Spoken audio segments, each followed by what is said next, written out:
Right. If you don't like okay, let's play Educating Ricky. Right. Brilliant. Go. Right. So-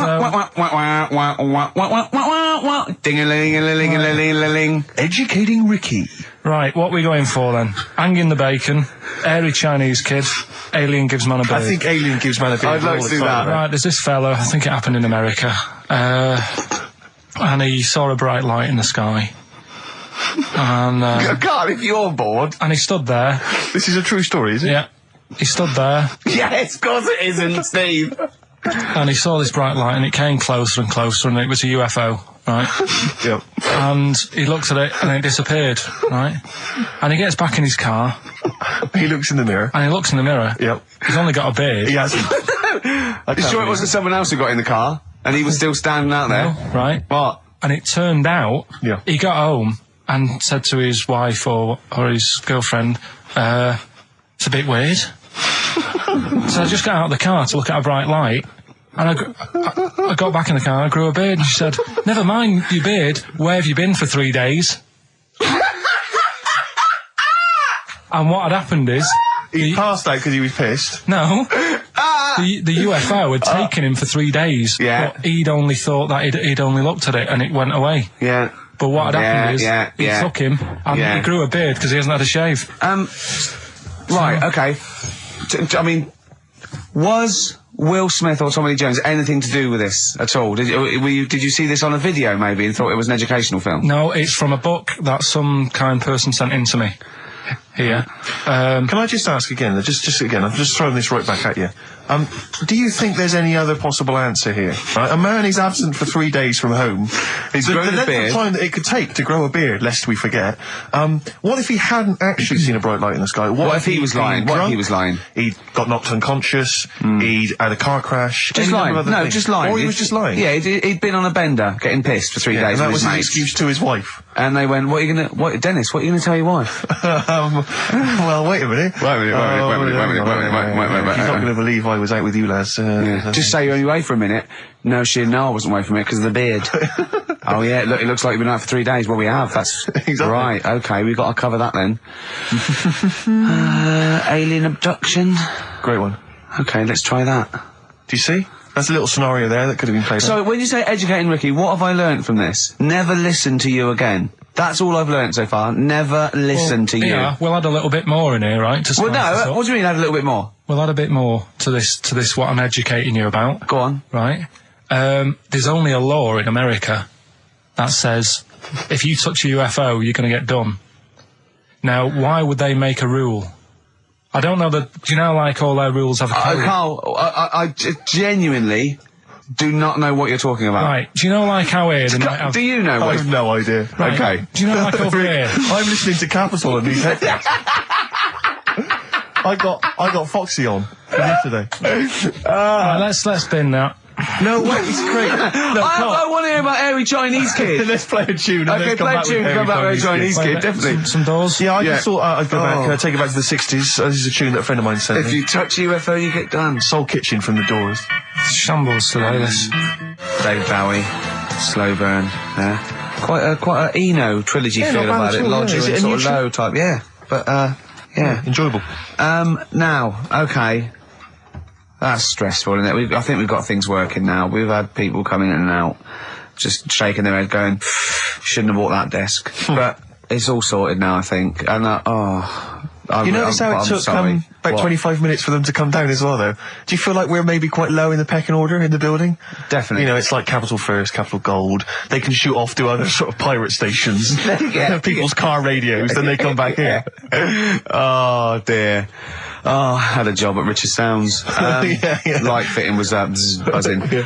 Now, but we've got. Thanks for staying, listening. Right, okay. Educating Ricky. What have we got? Airy Chinese Kid. Go on. Right, yeah. This is the... I didn't want to do this. What do you mean you want to do it? Well, I wanted to give you three, and I gave you one. It was like the alien man gets a beard or whatever. Yeah, And- which was total rubbish, so this one should be better, maybe. Hairy Chinese kid. Right, well, we've talked about airy people in the past. True enough. Haven't we? Yeah.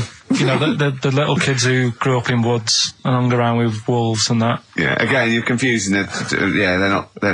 There were some people that were born very hirsute. They were not the people who were brought up with wolves. Yeah. You just put that together in your Homer Simpson type mind. Right, well, this is like a sort of close to that sort of story. But the weird thing is, right, Chinese people aren't that hairy as a nation. No, seriously, that's a well-known fact. They don't have that much body hair and stuff. Okay. So this little kid who was born over there, he was like covered in stuff. Was he? And it was only his nose that wasn't hairy. The rest of his body was caked in hair, right? And his hair sort of... What sort of hair was it? Was thick, it... thick hair. No, what I mean is, was it sort of like a pony's mane, so he just looked like an Ewok? You know what I mean? Just like hanging down sort of straight, dark hair. In the picture, it looked like it grows from his eyebrow. It grows from his eyebrows quite thick, and then it just goes all the way over his head. You don't think it was just really long eyebrows that he'd done a comb over? No, it was all over his body. It had a picture of like his back and that. Yeah. And Had he styled it? Had he styled it at all? Did he have it in a quiff or? no, it was just hanging everywhere. all over him. Yeah. And they were like, this is a bit weird happening in China, where we're not normally that hairy. That was the scientist speaking there. Yeah. And the local press and that were getting him down, calling him Monkey Boy and all this. Oh, And thinking Chinese press. but the doctor, Yeah. Oh. They're cruel, aren't they? the Like doctor, those game shows. That's Japanese, isn't it? Yeah. That's what. Yeah. and the doctor said, I was talking through all that time while we were just like talking to each other then. Because I turned round and I still saw he was talking. Go So on. anyway, the local press came down to see the hairy boy, the monkey yeah, boy. and they were like being tight, taking the mickey out of him, and the doctor said, Showing him nuts. he's only hairy. Said he's a healthy young kid. The only faults he's got is he's got a little bit of eczema and a boil. And he said everybody should just treat him the same, and I think he grew up a healthy kid. Yeah, so that's the That's the end of the story. That's not a story. why. But I've got nothing. I don't know what to say to that. So someone in China was born slightly hairier than the rest, and he was normal apart from eczema and a boil. That to me isn't a story. But if it is, I've got a million. I mean, it's sort of like bloke from Manchester went a bit bolder than the rest, got a job on radio. He was normal. I mean, that's not a story, is it? Do you know what I mean? Dandy Warhols and Bohemian Like You on XFM 104.9. I'm Ricky Gervais, with me Steve Merchant and Karl Pilkington. Karl, what's the story then? Right, so what did you say you're going for? You've got your 3 titles, your 3 teasers. Well, I think I'm going to go for Don't Do That to It. You know it can't live without an edge. I'm looking forward to this. Right. Right. So this is educating Ricky, for those who have just tuned in. Now, something that Ricky told me about when he was educating me was that a cockroach, if you cut its head off, it lives for a week. Yeah. Right? And the only reason it dies is because it can't take on water. Sure. It doesn't have a great time in that week, though, does it? No. I mean, it doesn't get much done, I don't imagine. It just needs water, and because it can't find any, like its eyes, it eventually dies. Yeah. Right? No. So what? No, it's not. That's not. It's Anyway. you can't drink. Anyway. So have you heard that one about worms? Okay. I have. Go on. If you cut a worm in half, Yeah. a lot of people have said in the past that it'll turn into 2 worms. Right. But that isn't actually true. Okay. Who said that? No, it used to be like, Kids at school they said it on, kids at school and stuff. Yeah. So that, a lot of people think that. Don't pick him up on stuff, Steve. It's bad enough. Sure. So, but what they can do, if you get a worm, right, and you find out which end its head's at, Right. if you you've got its head there at the left-hand side, right, and if you sort of cut it in half, Right. but not in half, so there's more of its neck than the tail, if you know what I mean. Yeah. Yeah. The bit that you've cut off will sort of die, and the rest of the worm will get better. So in a way, you can cut it in half, and it'll survive, but only one half will survive. Okay. Yeah? What have you learned there? I wish you hadn't chosen that one. To be honest. I know, because it's nothing, is it? Yeah, You know that no joke, one you know that information. joke, how would you tell a worm's head from its eye? You put it in a bowl of flour and wait till it farts, Yes. right? I told my mate that, right? And he went, what if it coughs? Yeah. Yeah. Yeah. So, there is a bit of truth in that myth of cutting one in half. Where did you get this information? I don't understand where you get this information That was from the Fortean Times. It was like the myth about worms. Yeah. That was the big article that week. Did it take you as long to read that article as it took you to tell us just then? I like the fact that it starts off debunking a myth that we hadn't heard of anyway. Exactly. You know the big thing about cutting a worm in half and making 2 worms? No. Yeah. What's the other one? It's not the thing to do either, by the way. Don't go doing it. No. It's not very nice. It's cruel. But it can get by. And it's pointless. Yeah. There's no scientific worth in that. Well, there you go. Okay then. So the others now, you see what I do? No, I'll tell you the other titles. You're not having them yet. That's the whole idea of this. People will be driving or about to go out doing the shopping. They'll think about that now. What was the other 2? Well, the other 2 They won't think about that. They've forgotten that. No, they will. No, they've forgotten that already. If Only It Was Raining and What's Tomato With You. Right, I'm looking forward to that one. No, you've got to tell me tomato with you. Look what's happening. You see, you already want more education. And this is what listeners will be doing. I tell you, I wish you were a teacher. I so wish you were a teacher. Do you know what I mean? Kids would be saying, I know it's 3:30, but I don't want to go home, I want more. Yeah. And that's what I'm doing with you. I'm teaching you. Why are you teaching me things about not to cut worms in half and what's tomato with you? Please tell me what's tomato with you, Carl. In a bit. Okay, educating Ricky, we got 2 left, don't we? I'm looking forward to these. We've still got 2 more. We've still got If Only It Was Raining and What's Tomato With You.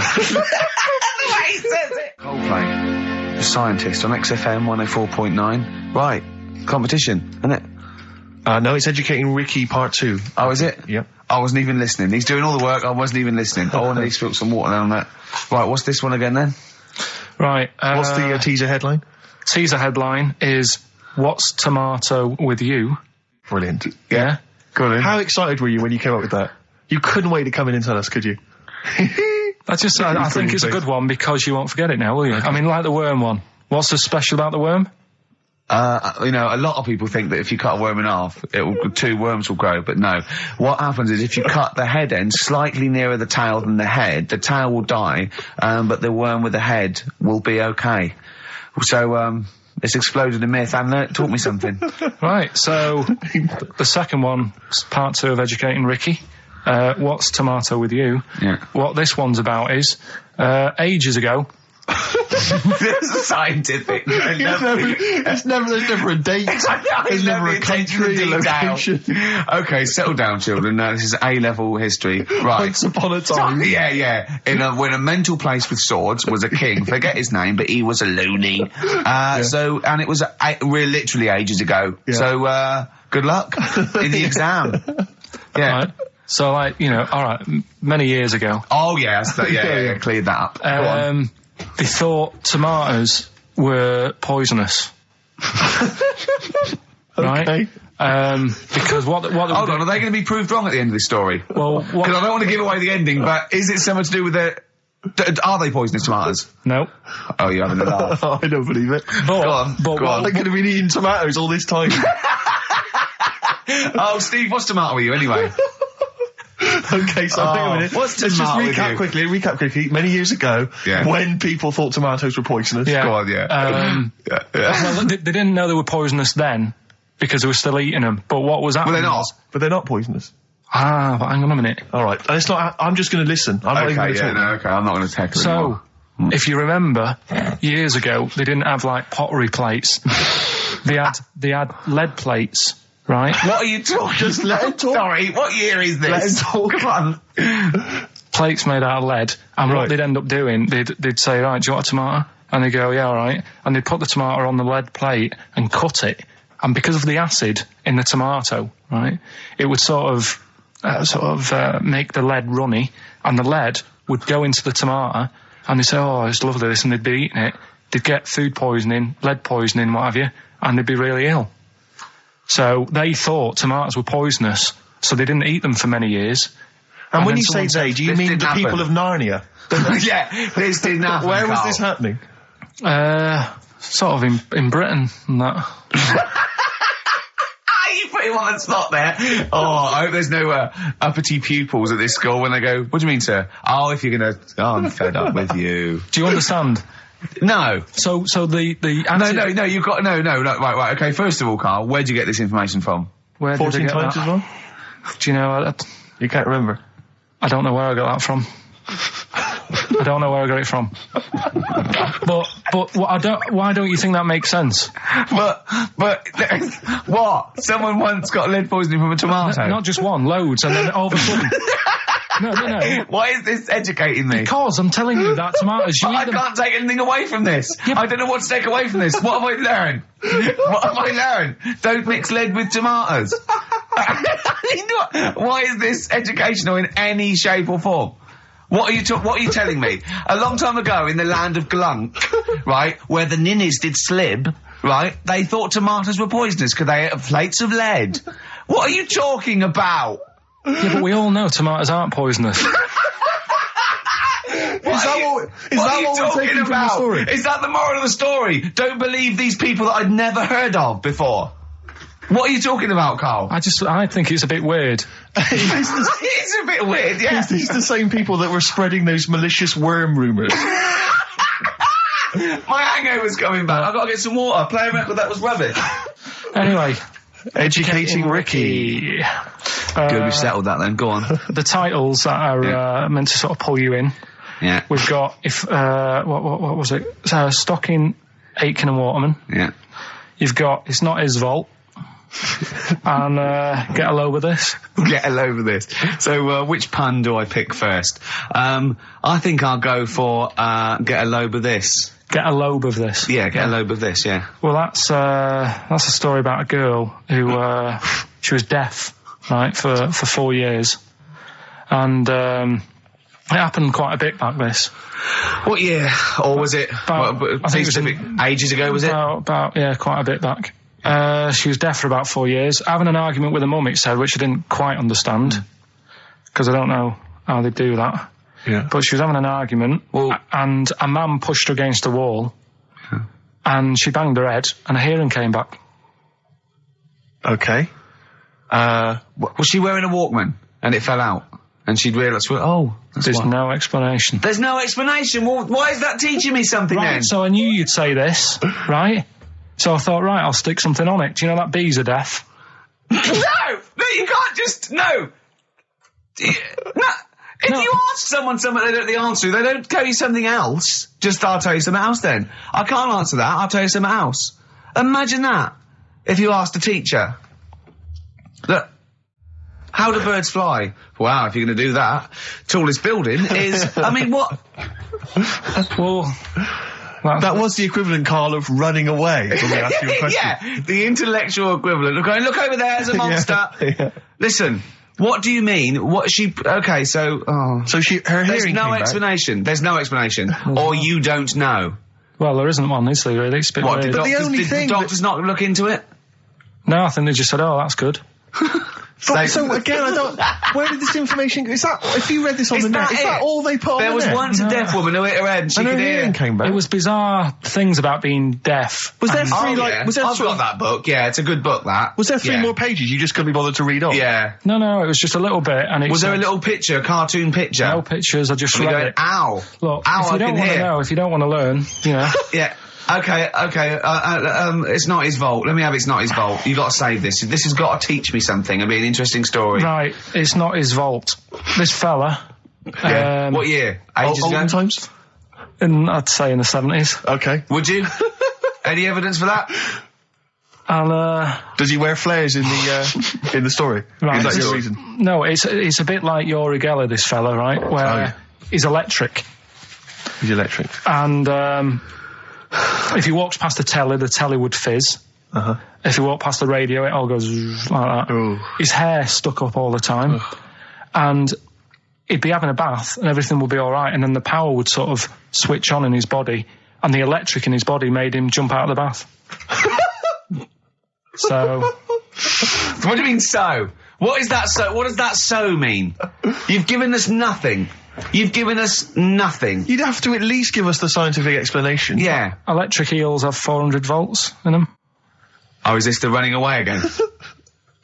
What was that one called? Yeah, but but It's not his vault. But there's a reason not his fault. It's not his fault. I thought it was going to be something about I think we should do these the other way round. I think you should tell us the story and then we'll hear the pun.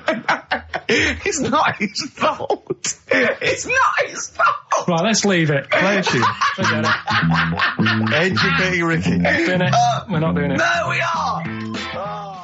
What are you going for? Oh, he can handle it, I think. Don't worry about him. He candle it. He candle it. Okay, let's hear this one. Right, are you familiar with the phrase burning the candle at both ends? Yeah.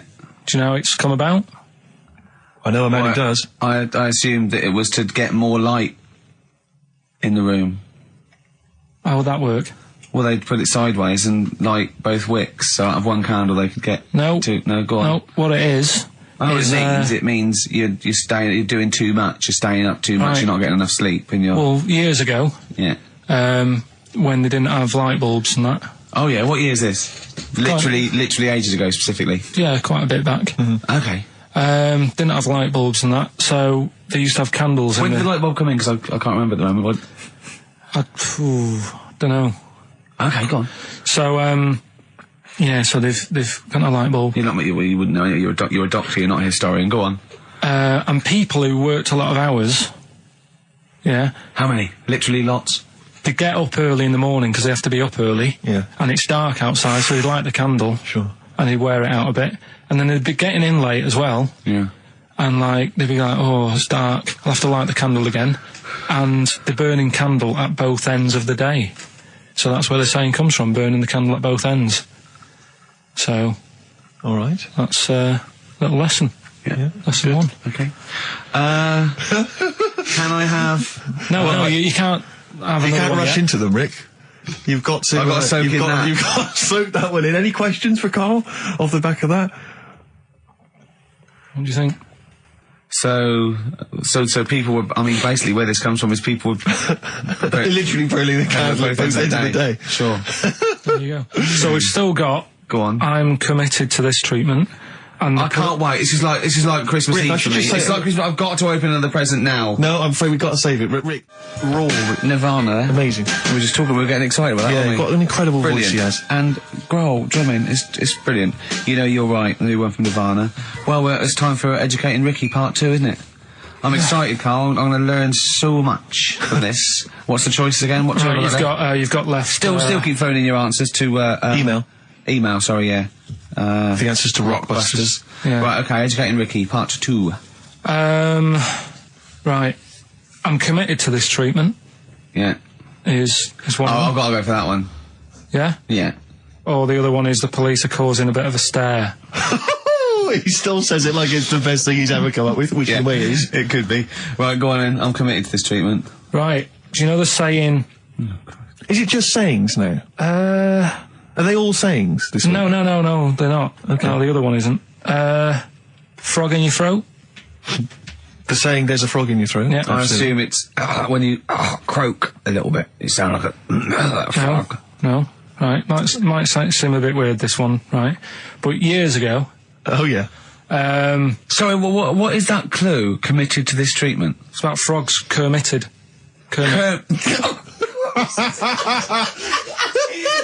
Probably works better with a K and an ER written down. Well, also, if you pronounced it committed, yeah, but not committed. Committed to this treatment! Right, go on then. That's genius. So, yeah. Well, what? You go to the doctors and you go with throat hurting a bit. Right. And what they did ages ago. Ages ago? What year was this approximately? We are going back quite a bit with this one. Oh, okay, go on. And the doctor would say... did history. Imagine years ago. Go on. And the doctor would say, right, keep your mouth open and I need to look at your tonsils. And the jaw would ache a bit because they weren't as quick back then because they didn't have the technology and stuff and they'd have to stare at it and study it and stuff.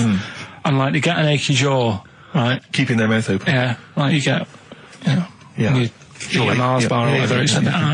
So, they'd sat there and they used to always close their mouth and it used to annoy the doctor, right?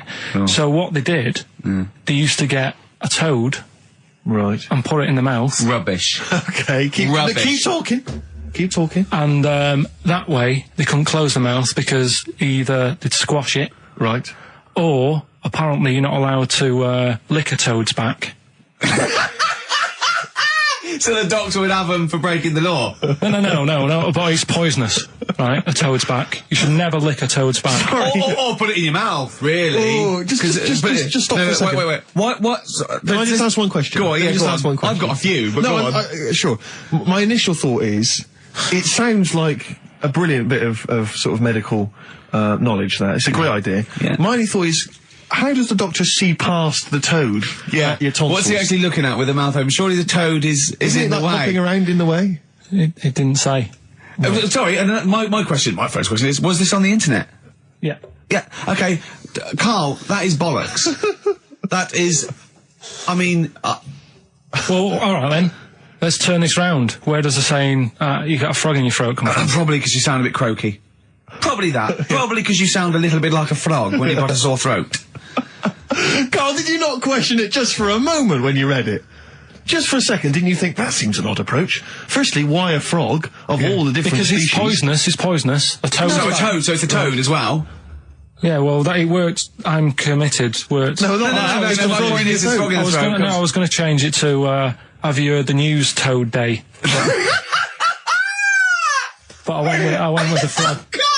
Oh, God! Right, so that's rubbish. So that's rubbish. Next, can I have, Let's play a tune, let's come up with the God. last one. Can I just say... No, just play it.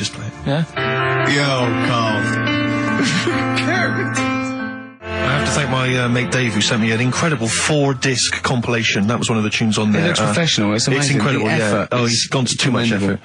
Ben Queller, it's a track called In Other Words from his album Shah Shah. Open wide. Oh dear, that's interesting. Oh, here, doctor. Look, you've actually got a frog in your throat. I didn't get there. I put it in there. That's the most ludicrous story I've ever heard, Carl. Why don't you think when you read these things? I think there's always going to be a bit of truth in all of these. I mean, that fella called up, didn't he, and said, I'm not sure about the, putting a frog in your throat if you've got, problems with your tonsils or whatever. But he said years ago, if someone had toothache, they'd get hold of a frog and strap it to the face. Yeah, sure. So maybe down the line, maybe they did. Maybe they didn't do I think Caligula made his emperor a horse and emperor as well. But I mean, well, what about the frog thing with a poisonous back? It's rubbish. That's true. No, the toads have the secretions in the Why? But they didn't put it in people's mouths. No. So, well, I'll tell you why. When a badger or a heron tastes the toad, it's horrible. Ugh.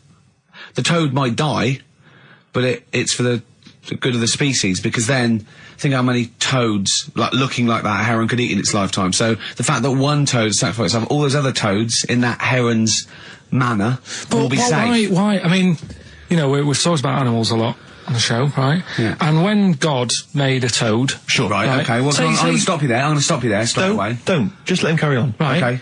Like, there's annoying things out there, jellyfish is a big problem with me. I don't understand what they do in the sea and stuff. Right.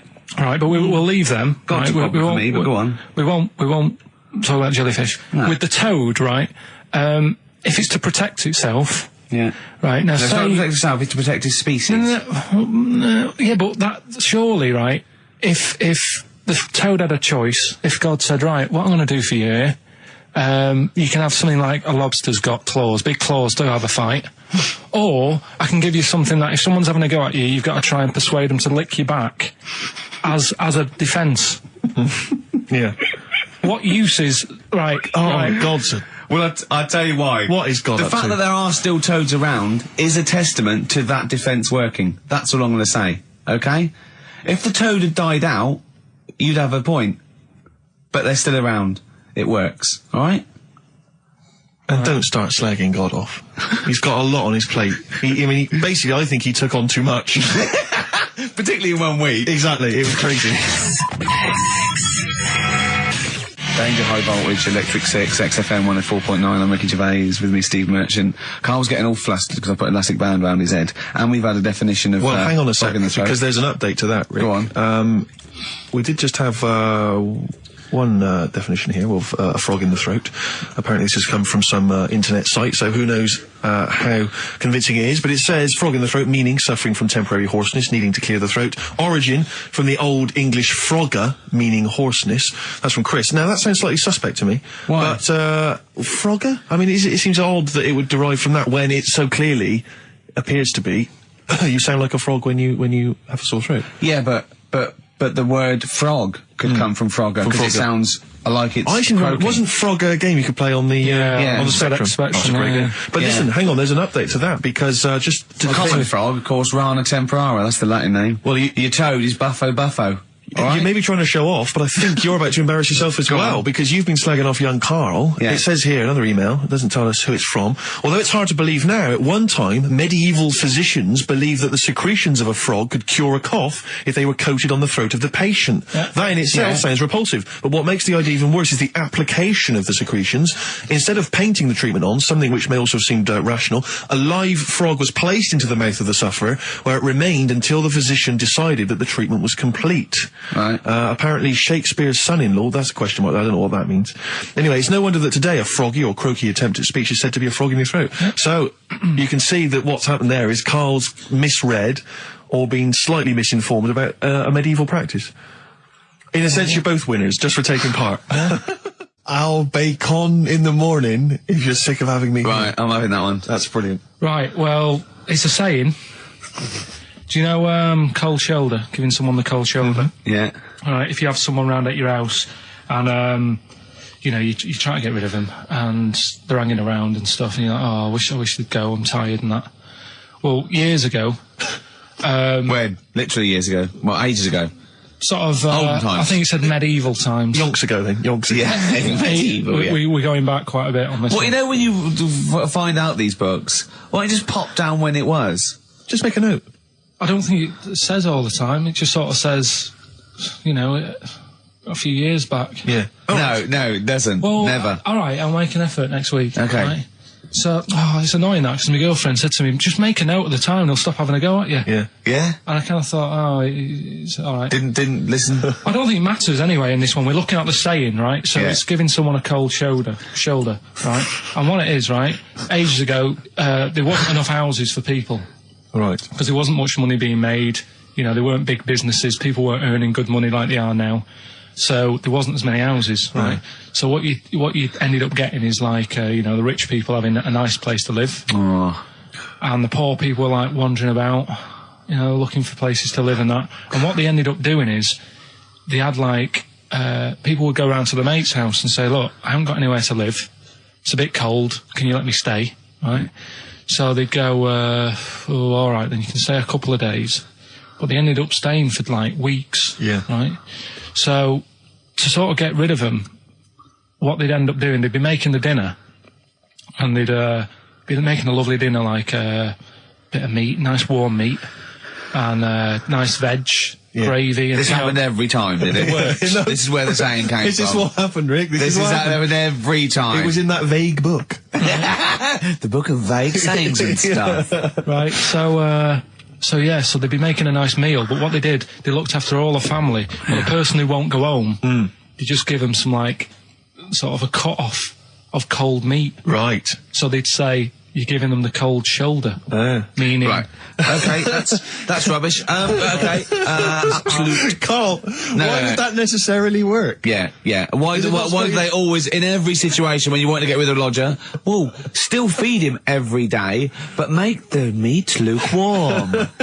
So They always leave then. Yeah. Oh, this food's lukewarm. I'm going to become homeless and they again, go, wandering the hold streets. on, are you giving me the cold shoulder? Yes. Do you want me to leave? Yes. Just say leaving. No, I like to do it cryptically. That way, in years to come, someone will have a little saying about it. Well, anyway, that was our bacon in the morning. If you've had enough of meat, we'll leave that. Well, Bacon in the morning! Oh, bacon in the morning if you've had enough of me! come back. What are the others? Just tease us again with the others. We'll come back to those. You've got, he's a bit of a nuisance, and we'll have a big fire tomorrow. Nice, looking forward to that. Right then, so we've got, we'll have a big fire tomorrow. Yeah, go on. Is that the one you want? Let's go for it. Right. I think this was like round the 1700s. Bluffing. And Just bluffing. Who was the king then? Don't know. Go on. But it's about the word bonfire, right? Bonfire. Bonfire. Yeah. Do you know where it comes from? No, go on. No. Right, what happened is it's got nothing to do with Guy Fawkes and that, which is what I thought when I saw it. It's got nothing to do with that. But ages ago, at 1700s, Yeah. right, they didn't have enough houses, like I mentioned. Okay. Yeah. So if that happens, you get people living on the streets. Uh-huh. You get Sure. diseases, people aren't cleaning properly. So you get more deaths. Mm-hmm. All right? Yeah. So think about it. You've got all these dead bodies lying around. They're running out of space because there's like, I don't know why they're running out of space, but Okay. they haven't got much. I don't know why really. I was going to say they should have just buried them, but there's probably more land back then than now. Think about it. He doesn't need anyone else in the room to have a conversation dialogue. with himself. Yeah, we could leave and we'd come back and he'd go, I've sorted it. Yeah, But anyway, for some reason, They presumably, if it's going to be they burnt them, it's presumably to do that it also kills the parasite or whatever's carrying the parasite on them, as opposed to burying them and not killing the disease. well, yeah. So that's that. There you go. You've worked it out. They piled them up and they turned it into a celebration because there was a lot of fed up people at that time. Is this going to be the word bon, meaning good? No. I'll tell you in a minute. Go on. So you've got all these people who are like going around and like, oh, you know, so and so died the other day, and you know, nearly every week someone they knew was dying. So you can imagine like just constant like being depressed. So and they've got all these bodies lying everywhere. It's like, oh God, what are we going to do? So they said, we're all too fed up at the moment. Said, let's make this a better world. This was 1701 by the time they got together. Yeah. So they said, what we need to do is have a big party. So they said, yeah. Good thinking. See what you're thinking. So they go, right, well, we'll put all the bodies Yeah. in a big pile. And they're all diseased and that. So Yeah. they set fire to the bodies. Yeah. And they said, let's have this as a celebration to remember them by. And, you know, we'll have a drink and that and have a chat. We'll have this big fire going. And it came from bone fire. Ah, right. So Bone it was fire. it was all the bones. Bonfire is bone fire. Yeah. Excellent. Yeah? Yeah. That's interesting. So that's how it came about. Yeah. In the 1700s, Yeah. that was. No, probably. I reckon it was 1600. Probably earlier. I reckon it was the plague. I reckon it came from. But interesting stuff. Interesting Yeah, so stuff. that's Did you celebrate Bonfire Night? Is that a big celebration for you? Do you like the fireworks? I'm sick of fireworks. I just think they're rubbish. I'm not impressed. I've never been impressed by fireworks. Even as a kid, you know, you have to go to like sort of community kind of gatherings with a bonfire and fireworks, and some local vicar or whatever would come out and. But I also think the adults think the kids love it, and if they just got together and said, "Should we go this year?" They'd all go, "No, Yeah, let's not absolutely. go. Let's not go this year." What would be better is if the vicar had wheeled out like a massive rocket, Yeah. climbed in, gone last one to the moon as a bender, and then fired himself off. Now that, I'd pay to see. That's a firework display I'd like to see. As it is, it's just rubbish. dear. Yeah. That's Is that your feeling, excellent. Carl? yeah, I'm not keen. No. Sorry, what clue was that? We'll have a big fire tomorrow. Bone marrow. Bone marrow. Genius. Let's play the record. Oh God! Pop news. News. Right. Well, this one, it's. I'm not going to take the credit here. I heard Christian talking about this on breakfast, right? Because it's a good story that happened. Basically, I don't know if I told you about it last week when we were having our spaghetti, but I think you did. Right, I know what it is. I know what this is. Okay, I've not heard this. right, there's a little midget. Right, there's a circus. I'm loving it already. Circus going on somewhere. I think it was in America. And Is that present day or old times? I'm talking like in the last 3 weeks. Okay. Right, little midget. Circus, really packed out show. People are loving it.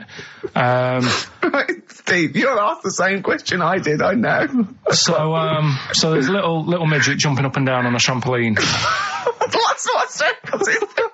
Right? I'd pay good money to see it. So everyone's clapping, and he's getting carried away. Because he can't believe they're loving it. I didn't know they'd like a little person on a trampoline, but they love me. But you know what it's like when, if there's a crowd of people sort of encouraging you to sort of go higher and stuff. Yeah. And I'm sure he knew it was getting out of hand. But he was jumping and he was coming down the road going, higher, and he's going really high in the air, right? So he's doing this, crowd are clapping. There's a hippo, right, just sat next to the trampoline, getting ready to come on and do his act. Oh, right, I thought he was in the audience. That's it. Getting ready to do his act, Steve.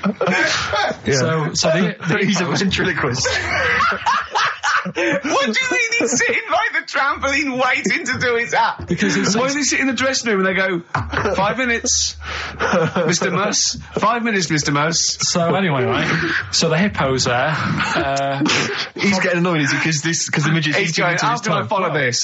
This is really annoying. They're going to be, no. So he's thinking, he's already done the trampoline, my pogo stick act is never going to work.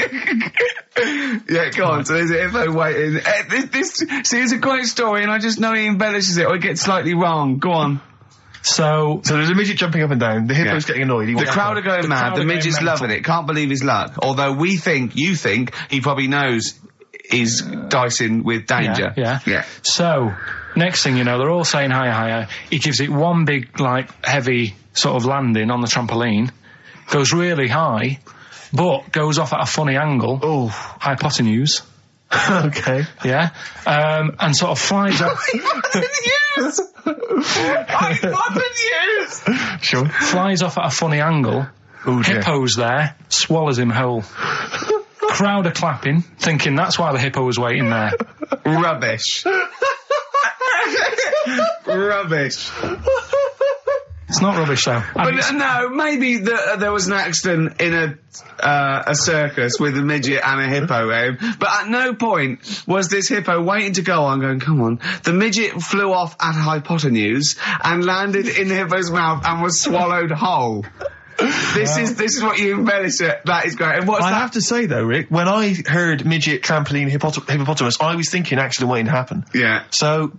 Yeah, maybe. I mean, it is that you should never put those three together. Never. It's a recipe for disaster. Everyone knows that. Midget, trampoline, hippopotamus. Are you mental? You're asking for trouble. Well, you know when he told me it, he said, and the midget, he didn't mention the hippopotamus, and he said the midget went on, and soon he fell off, and the hippo ate him.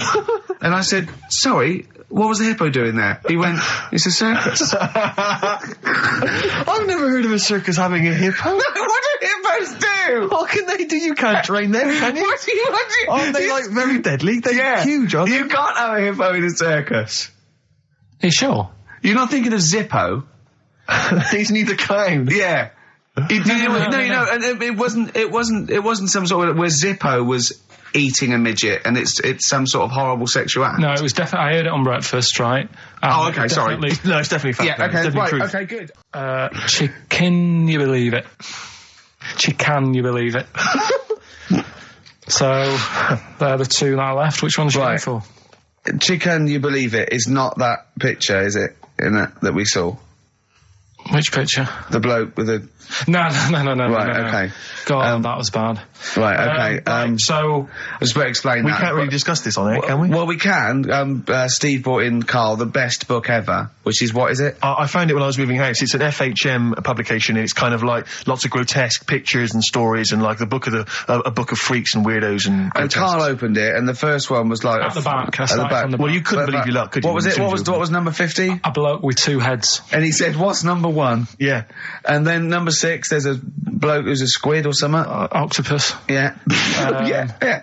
He's loving it. At number 1, he said, well, it's just a fella under a rock. And I went, oh no, read on, I think I know about this. And it's the fella that was found, he caused a landslide while having sex with a chicken. And they pulled him up and there he is, the chicken. Right, so Carl could not believe his luck. So it's not that. Can you believe it? I'll have that one. You're going for that one? Yeah. Right, well, we've talked a lot on the show about... We've talked a lot on the show. Yeah. About animals without heads. We haven't! We haven't!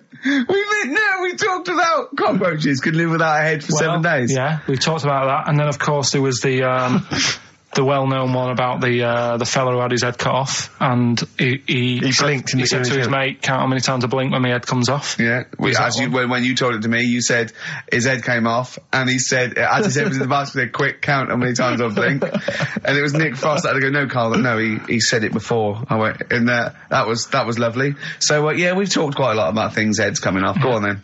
Well, this one, right? Back in 1945. You looked up the date. It's got a specific date. Wow. Mate Jonathan sent this one. You know him as well. It's a lad at the BBC, right? He emailed this one in. So thanks for that. Chicken. It's called Mike. There's a chicken called... Sorry, I missed a bit there. There's a chicken called Mike. A chicken called Mike. Okay. Right? Yeah. What happened was, it was living on a farm, right? Loads of chickens knocking about. And the owner of the farm is like, getting ready for tea, and his wife says, go out and get a fresh chicken, because my mum's coming round. So he thinks, well, I want to get a good one in, because I want to impress her. Cause back then, even then, they wanted to impress the mother-in-law and that. So they said, all right, I'll just nip out and get one. So he sees Mike, chicken, running around. Is this during the war or after the war? 1945, I'd say that was after. No, it ended in 1945. Yeah, okay. September, go on. Yeah. So, chicken's running about, he thinks that one, that looks alright, I'll have that one. Mikey. So he picks it up, and he cuts his head off. Oh. Puts it on the block, cuts his head off, runs about a bit, like they do. He thinks it'll stop in a minute, keeps running about. And what's going on here? Right? He's now like chasing the chicken without an head. Yeah. He's saying he should die in a minute. Anyway, doesn't die. Chicken's walking around with no head. Lives for 18 months. Yeah. Chicken with no head. Yeah. What do you think of that? Well, I'll tell you, I've heard this story before, Rick, and the explanation, as I understand it, was that certain vital cords, spinal cords, weren't severed when the head came off. So that was why it continued to live. Yep. I don't know if that sounds plausible. It's fine. Absolutely fine. How did it take on protein and energy? The fella who owned it, he said, well, hang on a minute. He said, I could kill it now. But I've got a wonder chicken here. But he's thinking, it must really want to live. Sure. Right? If it survived that, I've got something here. Yeah. So what he does, he gets a little eye droplet thing that he used to use on it. Obviously not anymore. Right? And he filled it with grain and water. And it had a big hole in its neck where its head used to be. And he... Incredibly. And he dropped... You know what? I mean, that is possible then, if it, without infection. Without infection, if he was taking on things, it is possible, right? Why? Why what? Why did he do it? How cruel is that? I mean, it's not cruel, because the chicken obviously... He said if he thought it was a bit fed up, he would have killed it. He said, but it was running around quite happy. Well, it wasn't fed up at all, because it had no brain. Well... What do you mean, wow? I'm just saying what... It was nothing. It was just sinew and nerves and electrical impulses breaking down energies, right? That's all it was. It didn't have a brain. So it was... But I'm worried about the psychology of keeping a pet without a head. I'm worried more about what the farmer was thinking than the chicken. I tell you this, the question I'm asking is, was the mother-in-law impressed? I mean, that's why he's out. That's why he's out to shot Mike's head off. This is lovely, but it's just the head where you don't kill a chicken like that all at once. I thought we were having chicken for dinner. Come and look at this, running around the yard. Yeah. Oh dear. So, there you go. You've learned something there. Yeah, I have learned something. Yeah. Yeah. So. One more. I've learned that farmer was very strange indeed. Yeah. There you go. I have to say, to be fair to Carl, I have a feeling when I read it, the reason he kept it alive was as a novelty. He got charged people to come and see the incredible headless chicken called Mike. Right. So, here we are. That's great. Oh, am I going to have to thump you? Yeah. Do you know the saying, shut your face? Yeah, I've heard the well-known Shakespeare, isn't it? Yeah. Do you know how it came about? No, Joe Dolce. Go on. It's ages ago. Oh yeah, literally. Like knights who wore armour. Okay. That's armour gonna have to thump you. That's how it came about. Okay, armour. They wore all the stuff and they had the helmet. And say if they're guarding something at night. Stood outside a castle or something, and there's probably going to be two of them, right? So they stood there talking and that, and talking about stuff, And The future. Sort of, medieval stuff. one of them was like, "Oh, we should shut up. You know, I've been stood here for hours," and he's going on and on. Yeah, sure. So he'd say, "Shut your face," meaning, shut the guard down on your helmet. The visor. And I can't hear you then. Uh-huh. So shut your face. Shut your face. And that's Okay. that's how it came about. Well, I suppose that's... It would be interesting if I could just rely on it. As I'm not sure it's true. I yeah. know, I just never know. I can... It needs to be corroborated. It's like, I don't know where he got it from, but anything via Karl is precarious. Yeah, I mean, I feel like maybe you should give us your sources next time. You know, tell us where you got I'll this tell you. information from. Got it off the internet. Yeah, but where on the internet? I can't remember where that one was. I mean, I always go through like the news pages and stuff, and I came This across- news should be updated because they've only reached the 17th century, which was last week with people eating tomatoes off lead but then plates. I look at Go on, right, okay. like what are you having? What are they again? Is the tip included? Yeah, go on, that one. Right. In Turkey, Nice. it's not actually. That's where I went, and there was them little fellas after Suzanne in the kitchen. What? What do you mean? We went to Turkey. You went to And, Turkey and there were some little fellas. Well, they had quite a few sort of midgets working in the kitchen. Why? Is it a theme? No, Was it a it's theme just- holiday? I don't know. Might get them cheaper or something. Was it... So they You were get them working. cheaper? They were working in the kitchen, and one of them fancied Suzanne and kept sort of eyeing her up, and she was winding me up saying, "Oh, Not eyeing up and down, just eyeing her up. fancy." Anyway, no. So What anyway, was she doing in the kitchen? no, it's like a pick what you want to eat type buffet, but you have people clearing the tables and that ready for you to come along, Are they low tables? and you know, he was just keeping an eye on her. What did he say though? Was How he? did he What make was this he? Was he? clear? It was Turkish, so I don't know what he was saying. But he was. He was. Little fella, yeah, Did he talk What do you to mean her? a little fella? What do you mean little fella? sort of dwarf-like.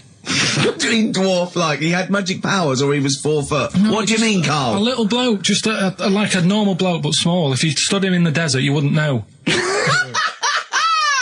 But he'd be hot and nothing says, right, Karl. You should watch out for the monkeys.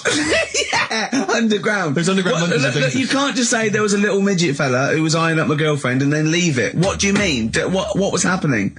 This is a story to us. This is much more interesting to us than, and she was deaf, right, and she hit her head. That's much more I don't interesting. understand how it manifested itself. Did he come over and say something? No, do you know when it's like girls know, don't they? When someone fancies them.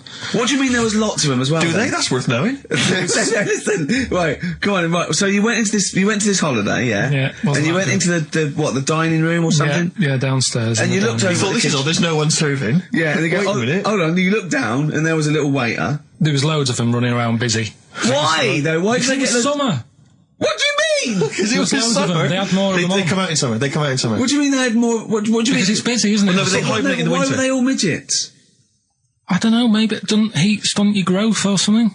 No! Well, they just happened to, maybe it was a thing that they did for tourists or something, I don't know. I just got on with my meal. It was a holiday, do you know what I mean?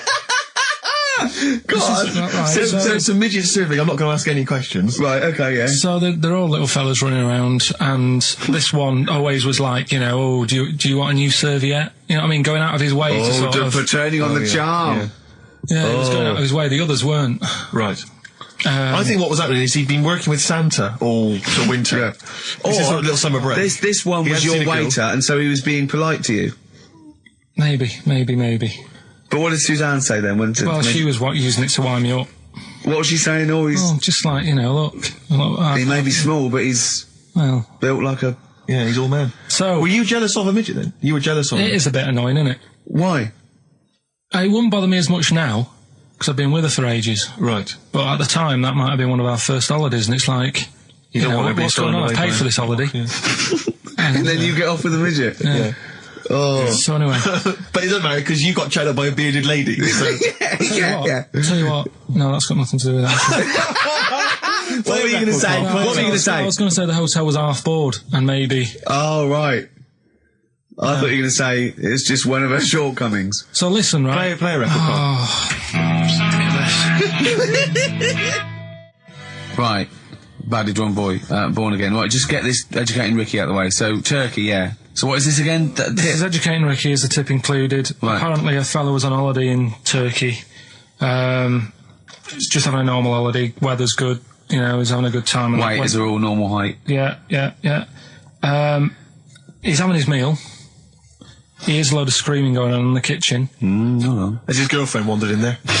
And they do, With a step ladder. Yeah.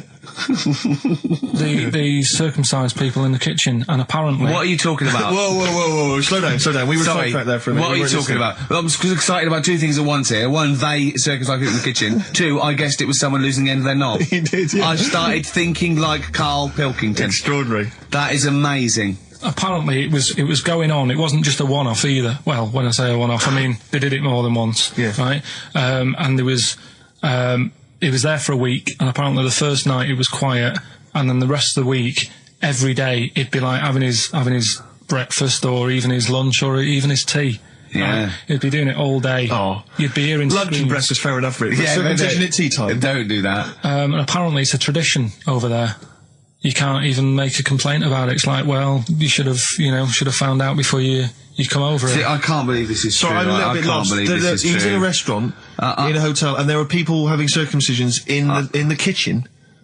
Yeah. Is that right? I'm even worried that we're bordering on the racist here, suggesting that is tradition, that Turkish people cut the end of their cocks off in the kitchen Yeah. at meal times. I think you're wrong, Karl. This sounds ludicrous, Carl. No, I don't think it happens everywhere. Right. I think this Just in Oh, particular this at this restaurant. hotel. certain places, Certain hotels. certain hotels. What, is it like 2-star? Yeah. Why did he go to the Foreskin Inn? It was his own fault, wasn't it? That's Sorry, that's it, is it? Have they closed? Sorry, no, wait. That's the story. You educated me, right? Once a fella saw some Turkish people cutting the tip of their knob off in the kitchen. Thanks very much. Thanks very much, Karl. Got any more? Well, there's things you can learn from it. Either don't go to Turkey, No! don't have calamari when you're over there.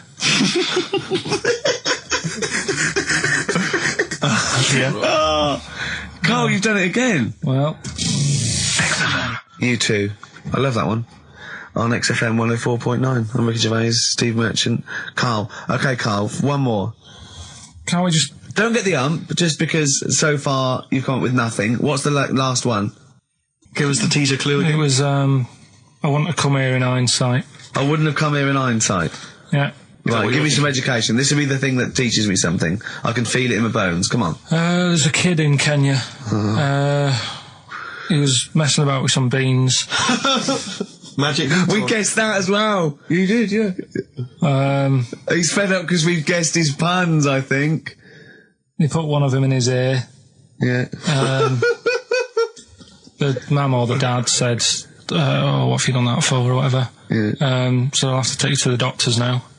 So they took the kid to the doctors, and the doctor said, he said, I can get that out, I can sort that out for you. So he took it out, and the doctor said, right, that's £3.50. And the dad said, I've only got £2.70 on me. And the doctor said, right, well, and he put the bean back in his kid's ear.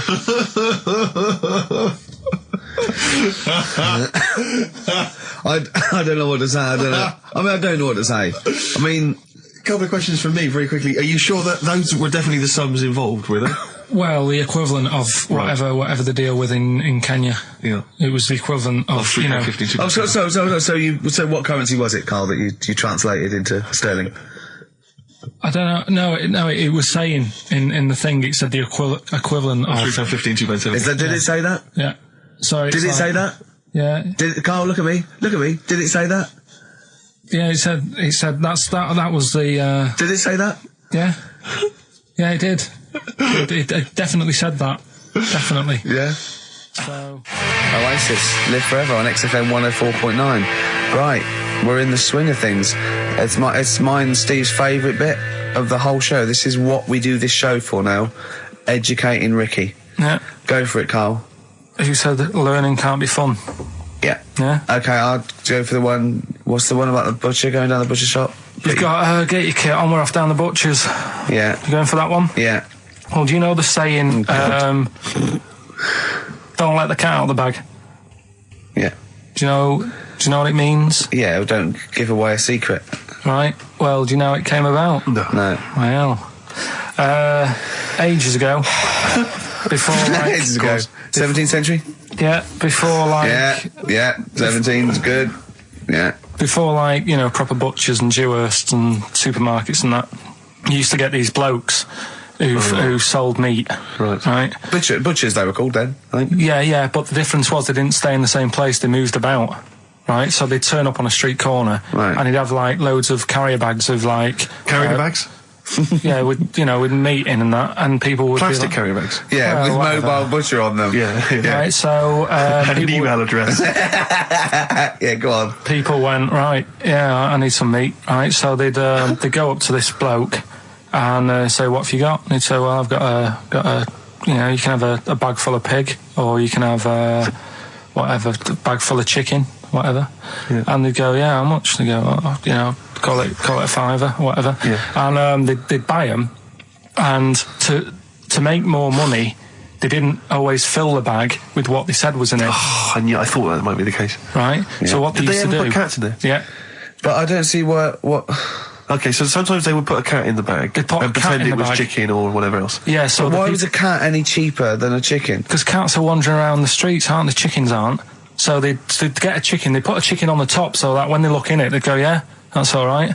Got a bag full of chicken. They'd get home to make the dinner, and they'd be like, what are we having tonight? And they'd go, well, you'll never guess. And they'd have, like, you know, well, you can have a chicken leg, and, you know... But it would be a cat. Yeah. They'd have to defrost a pizza. Yeah. Did they mind that they were eating cat then, in those days? He didn't say. He just was saying about the saying, don't let the cat out of the bag. It's like, you know, if they see that, they're going to go mad. Well, so it was the people that were doing this, it was the dodgy butchers that coined this phrase. Were they saying to each other, don't let the cat out the bag? I.e., what I mean by that, Jack, is don't let them see the cat. Yeah. What we've stuffed in there. Yeah. Dodgy butcher, there's another phrase, isn't it?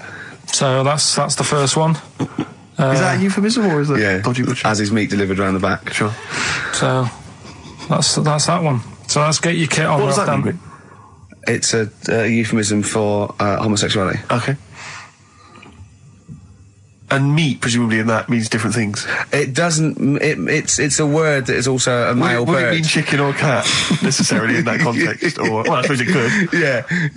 Yeah. Carl's look at him. Carl looks at you like a cat. Yeah. Whenever we leave him behind, if we don't talk like straight at him and let him see our lips moving, and it's, you know, monosyllabic and very easy to understand. Look, he's lost in that conversation there. He just drifted off, didn't you, Carl?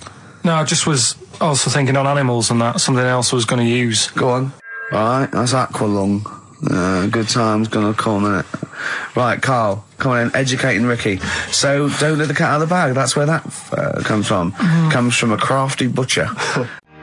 Nick Cave and the Bad Seeds, He Wants You. Brilliant. Yeah. So, Carl, off you go. Well, we're not going to do Freak of the Week here. Okay. Right?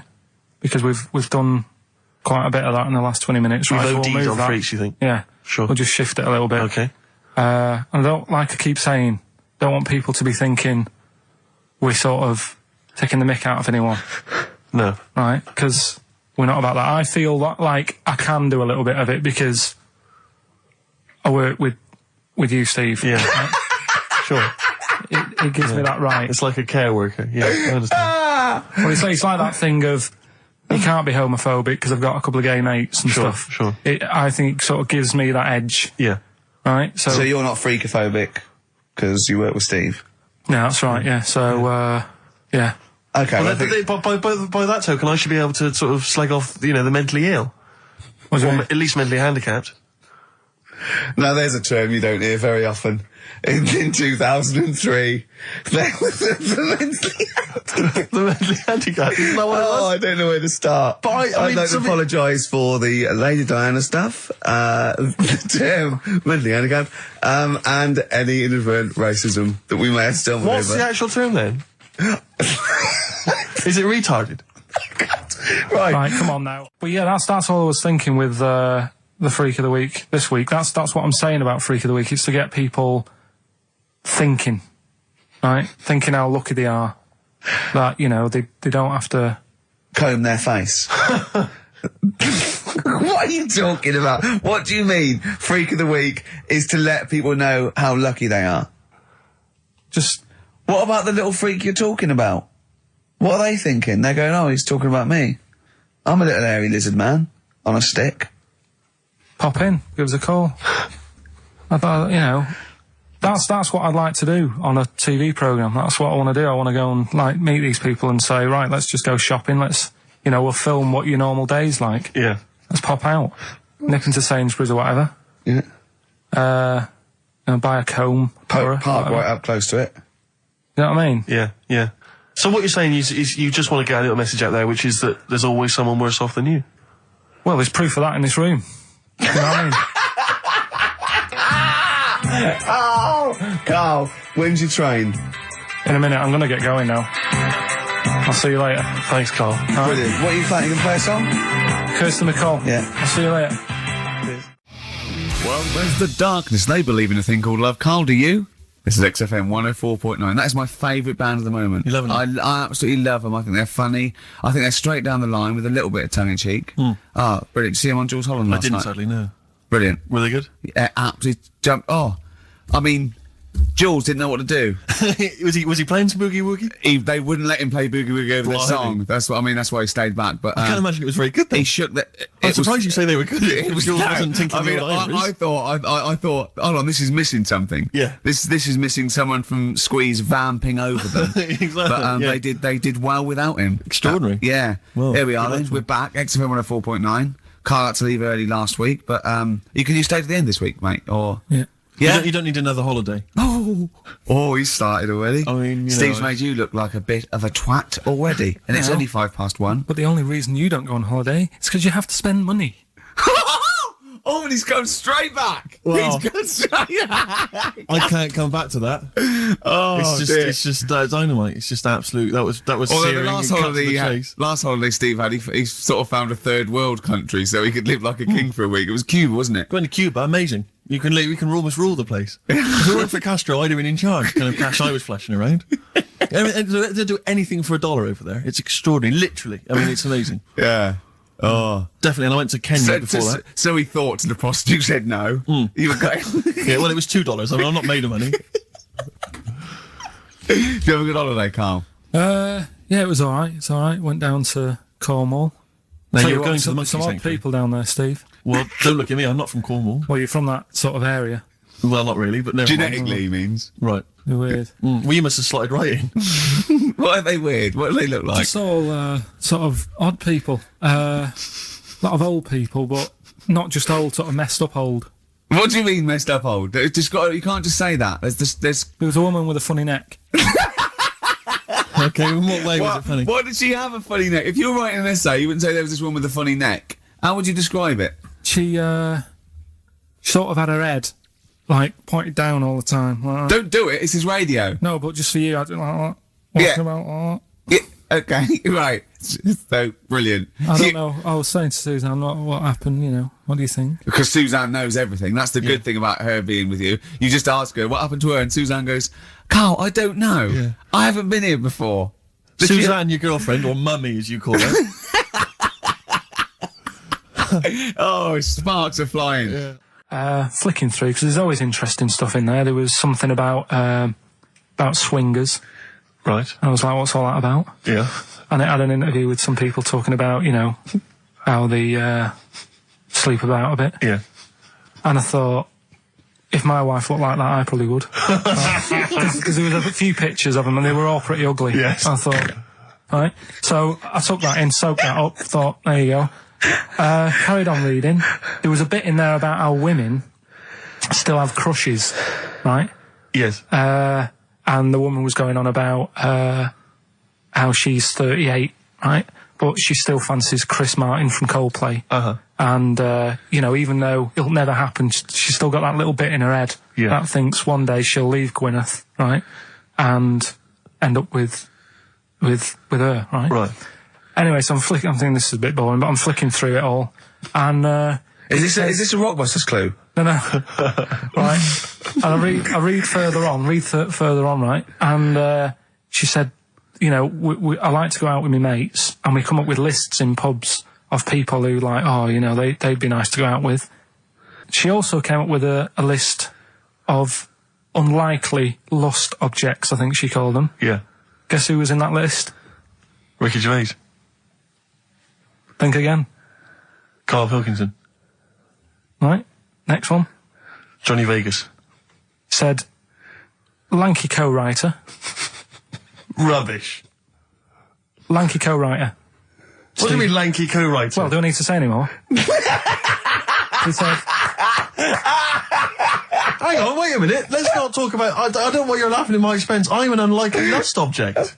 Yeah, But yeah, what was it called? The list? The unlikely lust object. Yeah. list. You were in there, right? Who else was? Well, you weren't in there. Richard Madeley, Fine. Yeah. He's a good-looking guy. Alistair Campbell. Brilliant. Another handsome dude. What are you talking about? You think I'm ashamed or embarrassed about that? I'm proud of it. What magazine was it? I need to buy a couple of copies. Yeah, it was. Need to get a t-shirt made. Yeah, and did she leave her number? Yeah. So what magazine was it? I was just out of interest. I think it's called Red. Yeah, sure. Yeah. But now you've dissed those people that are putting themselves in there as swingers because you've said they're ugly. So now we know what magazine it is. People are going to look at that. People are going to look at that poor woman, and they're going to know you think she's a hog. No, but I think they even know. Was there a picture of the woman who's know. drawn up the list of unlikely lust objects? Mm-hmm. What was she like? I wouldn't waste my time. Thanks, mate. I know you're on my side. The Thrills on XFM 104.9. I'm Ricky Gervais, with me, Steve Merchant. Object of unlikely lust object, Steve Merchant. I'd like to have that now, prefixing my name everywhere I'm written about. I know, yeah. Did he make the freak list? Whoa! Which is a different magazine, isn't it? And I'm joking, of course. Karl Pilkington, a man of sort of quiet dignity and and in a way, he's got his own sort of inner beauty, hasn't he, Karl? Not really. Do you think? Well, I'll tell you why I don't think it is, because the woman that wrote the piece, saying that I was an unlikely lust object, has just emailed in. And Karl, you've offended her quite considerably. What did he say? Why? I wouldn't waste my time, is what you said. She's repeated that. Yeah. I wouldn't waste my time, the flaming cheek. Although it's a horrible picture, I am, of course, in real life, a vision of loveliness. I'm not 38, I'm 25. I don't think Stephen's that unlikely lust object. A sense of humour is important, and he's welcome to my phone number if he wants it. That sense of humour's important. That's a down. Is she a isn't it? swinger? Stop it! Don't have a go at the woman, I'm for goodness sake. messing about. She knows I'm messing about. Well, how are you messing about? I've told you this though. I've told you that anyone could be listening, haven't I? I've told you that before. Things you say, but we encourage him. We say, "What does she look like?" But it's meant to be rhetorical. That was a joke. That was Steve's joke. What does she look like? I.e., him joking, like, "Oh, I'll call her up because I'm on a list," and then you have to say that. I mean, that's what I mean. So chances are, if she likes Stephen, she hasn't seen him. She listens to the radio. So the likelihood is that, she was listening to this show. Yeah. So think. Will I drop the thing I was going to do about Lisa Riley? Well, She's not listening. Some people deserve it. She's still at lunch. What, from Tuesday? There's an all-you-can-eat place going out of business as we speak. Oh, bloody hell. She's back. You killed me. I gotta do Bambino. Please leave now. Please leave. So, No, but she knows I was only messing. This everyone knows you're only messing. We're all only messing. I hope we don't offend anyone of, any kind out there. We're only joking, aren't we, Karl? Yeah. Say something nice about her. What can you remember of the picture that you could say was good? Maybe she was wearing some nice wasn't clothes. anything, to be honest. I'll have another look and have a look. I think she had a nice shirt on or something. Well, there's the best band in Britain, in my opinion. Big words. The Darkness, Growing on Me, on XFM 104.9. I'm Ricky Gervais, with me, Steve Merchant and Karl Pilkington. Have you got the album? And already, they've had an argument. Yes. Well, I mean, I don't know whether we need to cheapen the show by discussing it, but I asked for a particular track. Karl is the producer, and he failed to get it for me. He's failed to bring it up from the record library. Completely failed in his mission. He needed to get 2 records, and he failed to get one of them. A 50% error rate there. Yeah, but like I said, I looked in the system. It told me what album it's on. I brought that album up. I'm busy. But, okay, so fine. Fine, you're absolutely fine then. That's no problem. You know, once again, that's a great excuse, Carl. Brilliant. The show has been ruined. It's been partially ruined, but you've got a bit of an excuse. All right. I didn't make a big deal out of it when you said, oh, and whilst you're down there, get us a new 50 Cent single. I never said, why are you down there, get the new 50 Cent single? I asked you if 50 Cent single was lying around. If it hadn't been here, I wouldn't have worried. So I get it, yeah. I did that for you. Right. And when I come up, you say, has it got swearing in it? Well, I don't know. It's 5-1, Steve. You're the I haven't producer! got time. I've been whizzing around. You're the producer! It's the brand new single. I'd have thought it had been lying around in the XFM office anyway. But I don't have time to sit around listening to music. Sure. Well, yeah. Right? I know that you have. Now you've got an iPod that can hold 7,500 songs. I don't know when you're going to get round to loading all them on, but I haven't got the time. Sure. Busy. Yeah. Fine, okay. No, that's a perfect excuse, Carl. Well done, mate. Right. I just hope that I never have to depend on you in a real emergency. I had a bit of bad luck as well. I wanted to play REM, and maybe the listener can help me here. Can you email in ricky.gervais@xfm.co.uk if you know what song I'm thinking of? It's an REM song. I think it's on the album of the last one before. And he says Mulholland Drive and I'm Steve McQueen. That's all I know. I'm sorry, I can't think of the title, so I need the title to look it up, if you know what I mean. I can't put in like that. I can't put in Mulholland Drive. The system goes, what are you talking about? So I need the actual title of the song to look up to find it down in the library. Oh, well, I'd go down yourself if you're going to go down to the library and get that. I wouldn't send Carl, because... ricky.gervais@xfm.co.uk. But if he wanted to, he did have time, because he came in at 1:20 rather than 5-1. Yeah. No, I told you about that record that I wanted it yesterday, didn't I? So you had 24 hours notice. So that's not really an excuse, is it? But I did find one of my favourite songs of all time, which is Bones off the Benz album, and it's Radiohead on XFM 104.9. And here it is, because you gave me lots of time Yeah. to find it. So. Sure. Yeah. Could have brought it in himself. No swearing in it. Oh, proper rock band. Best band since Thin Lizzy. The Darkness. Well, big words. Growing on Me. XFM 104.9. Bit rash, I think. R. Gervais, S. Merchant, K. Pilkington. With a little bit of that. I know for a fact, that Steve is getting a little bit sick of Carl's attitude. Oh, his attitude's appalling. I quite like it though, because it's straight away friction, and he's sort of like, you know. To be fair, I genuinely don't think I'm the culprit in this. I think I come in and I just ask him a simple request. Yeah. And immediately on my back. Whinging, moaning, whining. I don't know if there's any evidence. Well, it's funny you say that actually, because in a survey, it came up this week. It's quite extensive.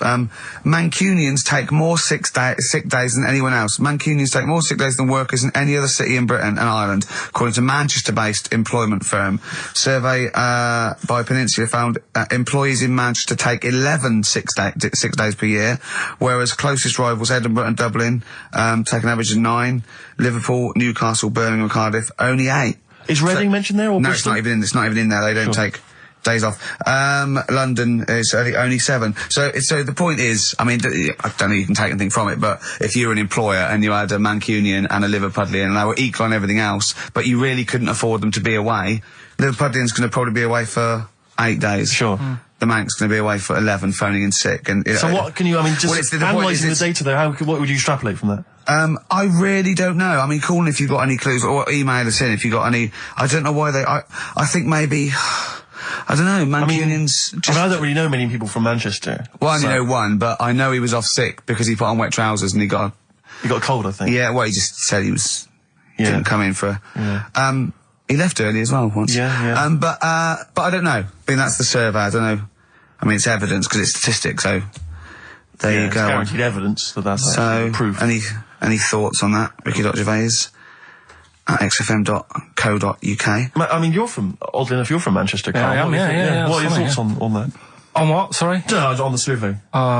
Wasn't really listening. Sure. Well, Mancunians take off more sick days. They call in sick. I mean, presumably spuriously. Yeah. I mean, because they've got the same body. They're biologically the same, so... so obviously making up their life. Yeah, some of the days. Maybe just the 3 extra they're making up. Yeah, they're moaning. Probably because we work a lot harder than the others, so we're tired, so you're sick, so you need time off.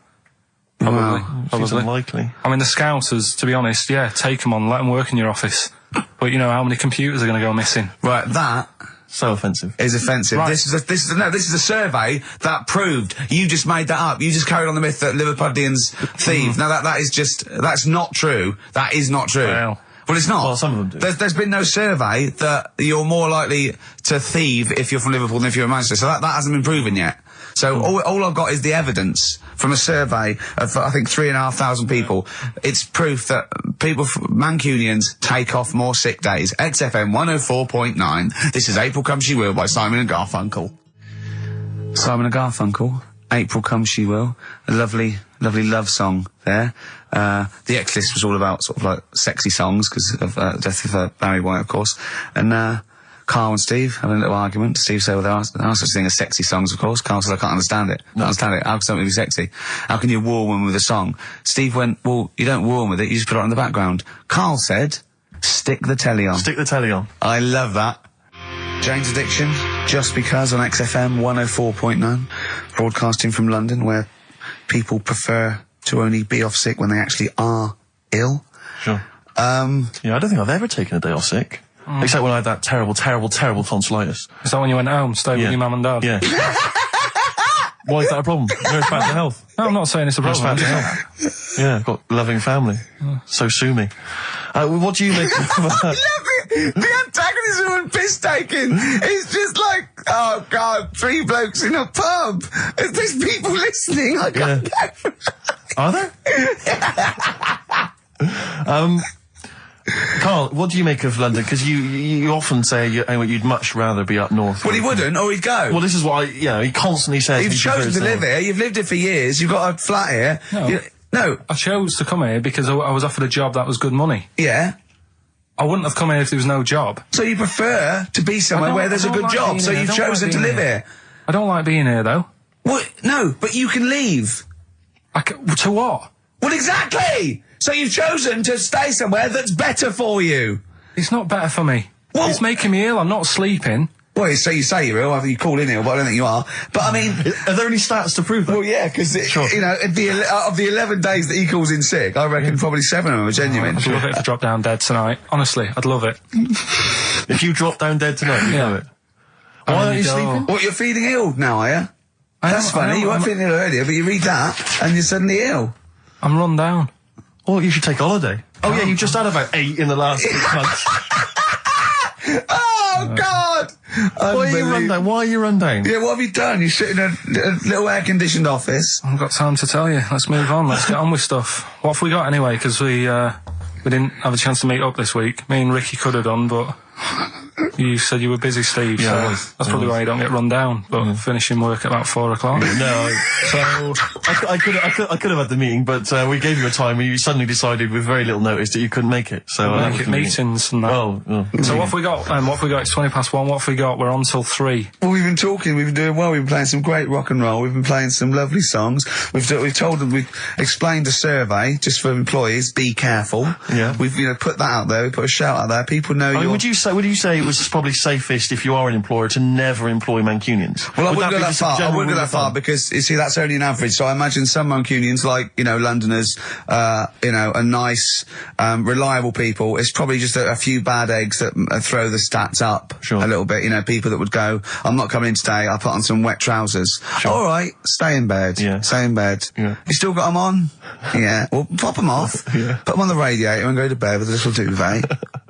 That'd be the best thing to do. Yeah. Yeah. So, all right, Carl? Right. What's your attitude? Is it because you're tired? Yeah. Well, why are you tired, though? You weren't staying up watching those Channel 5 films again, were you? I'll tell you what, me and Steve were having a little meeting yesterday over lunch about, planning stuff for the show. And, Gary Kemp came up to me, started having a little chat about old times, and, I went, oh yeah. As he went away, Steve said, right, think of this. He said, Rick, don't take this the wrong way. Remember that sentence, don't take this the wrong way. So there's a right way and a wrong way I could have taken this comment. He nodded to sort of Gary Kemp and went, he's aged better than you. I went, well, how could I take that the wrong way? Yeah, it's not offensive. No. Well, the point is this. He didn't know me 20 years ago, so he's actually saying, Rick, don't take this the wrong way. He looks better than you do. Yeah, well, he does. But why say that, Carl?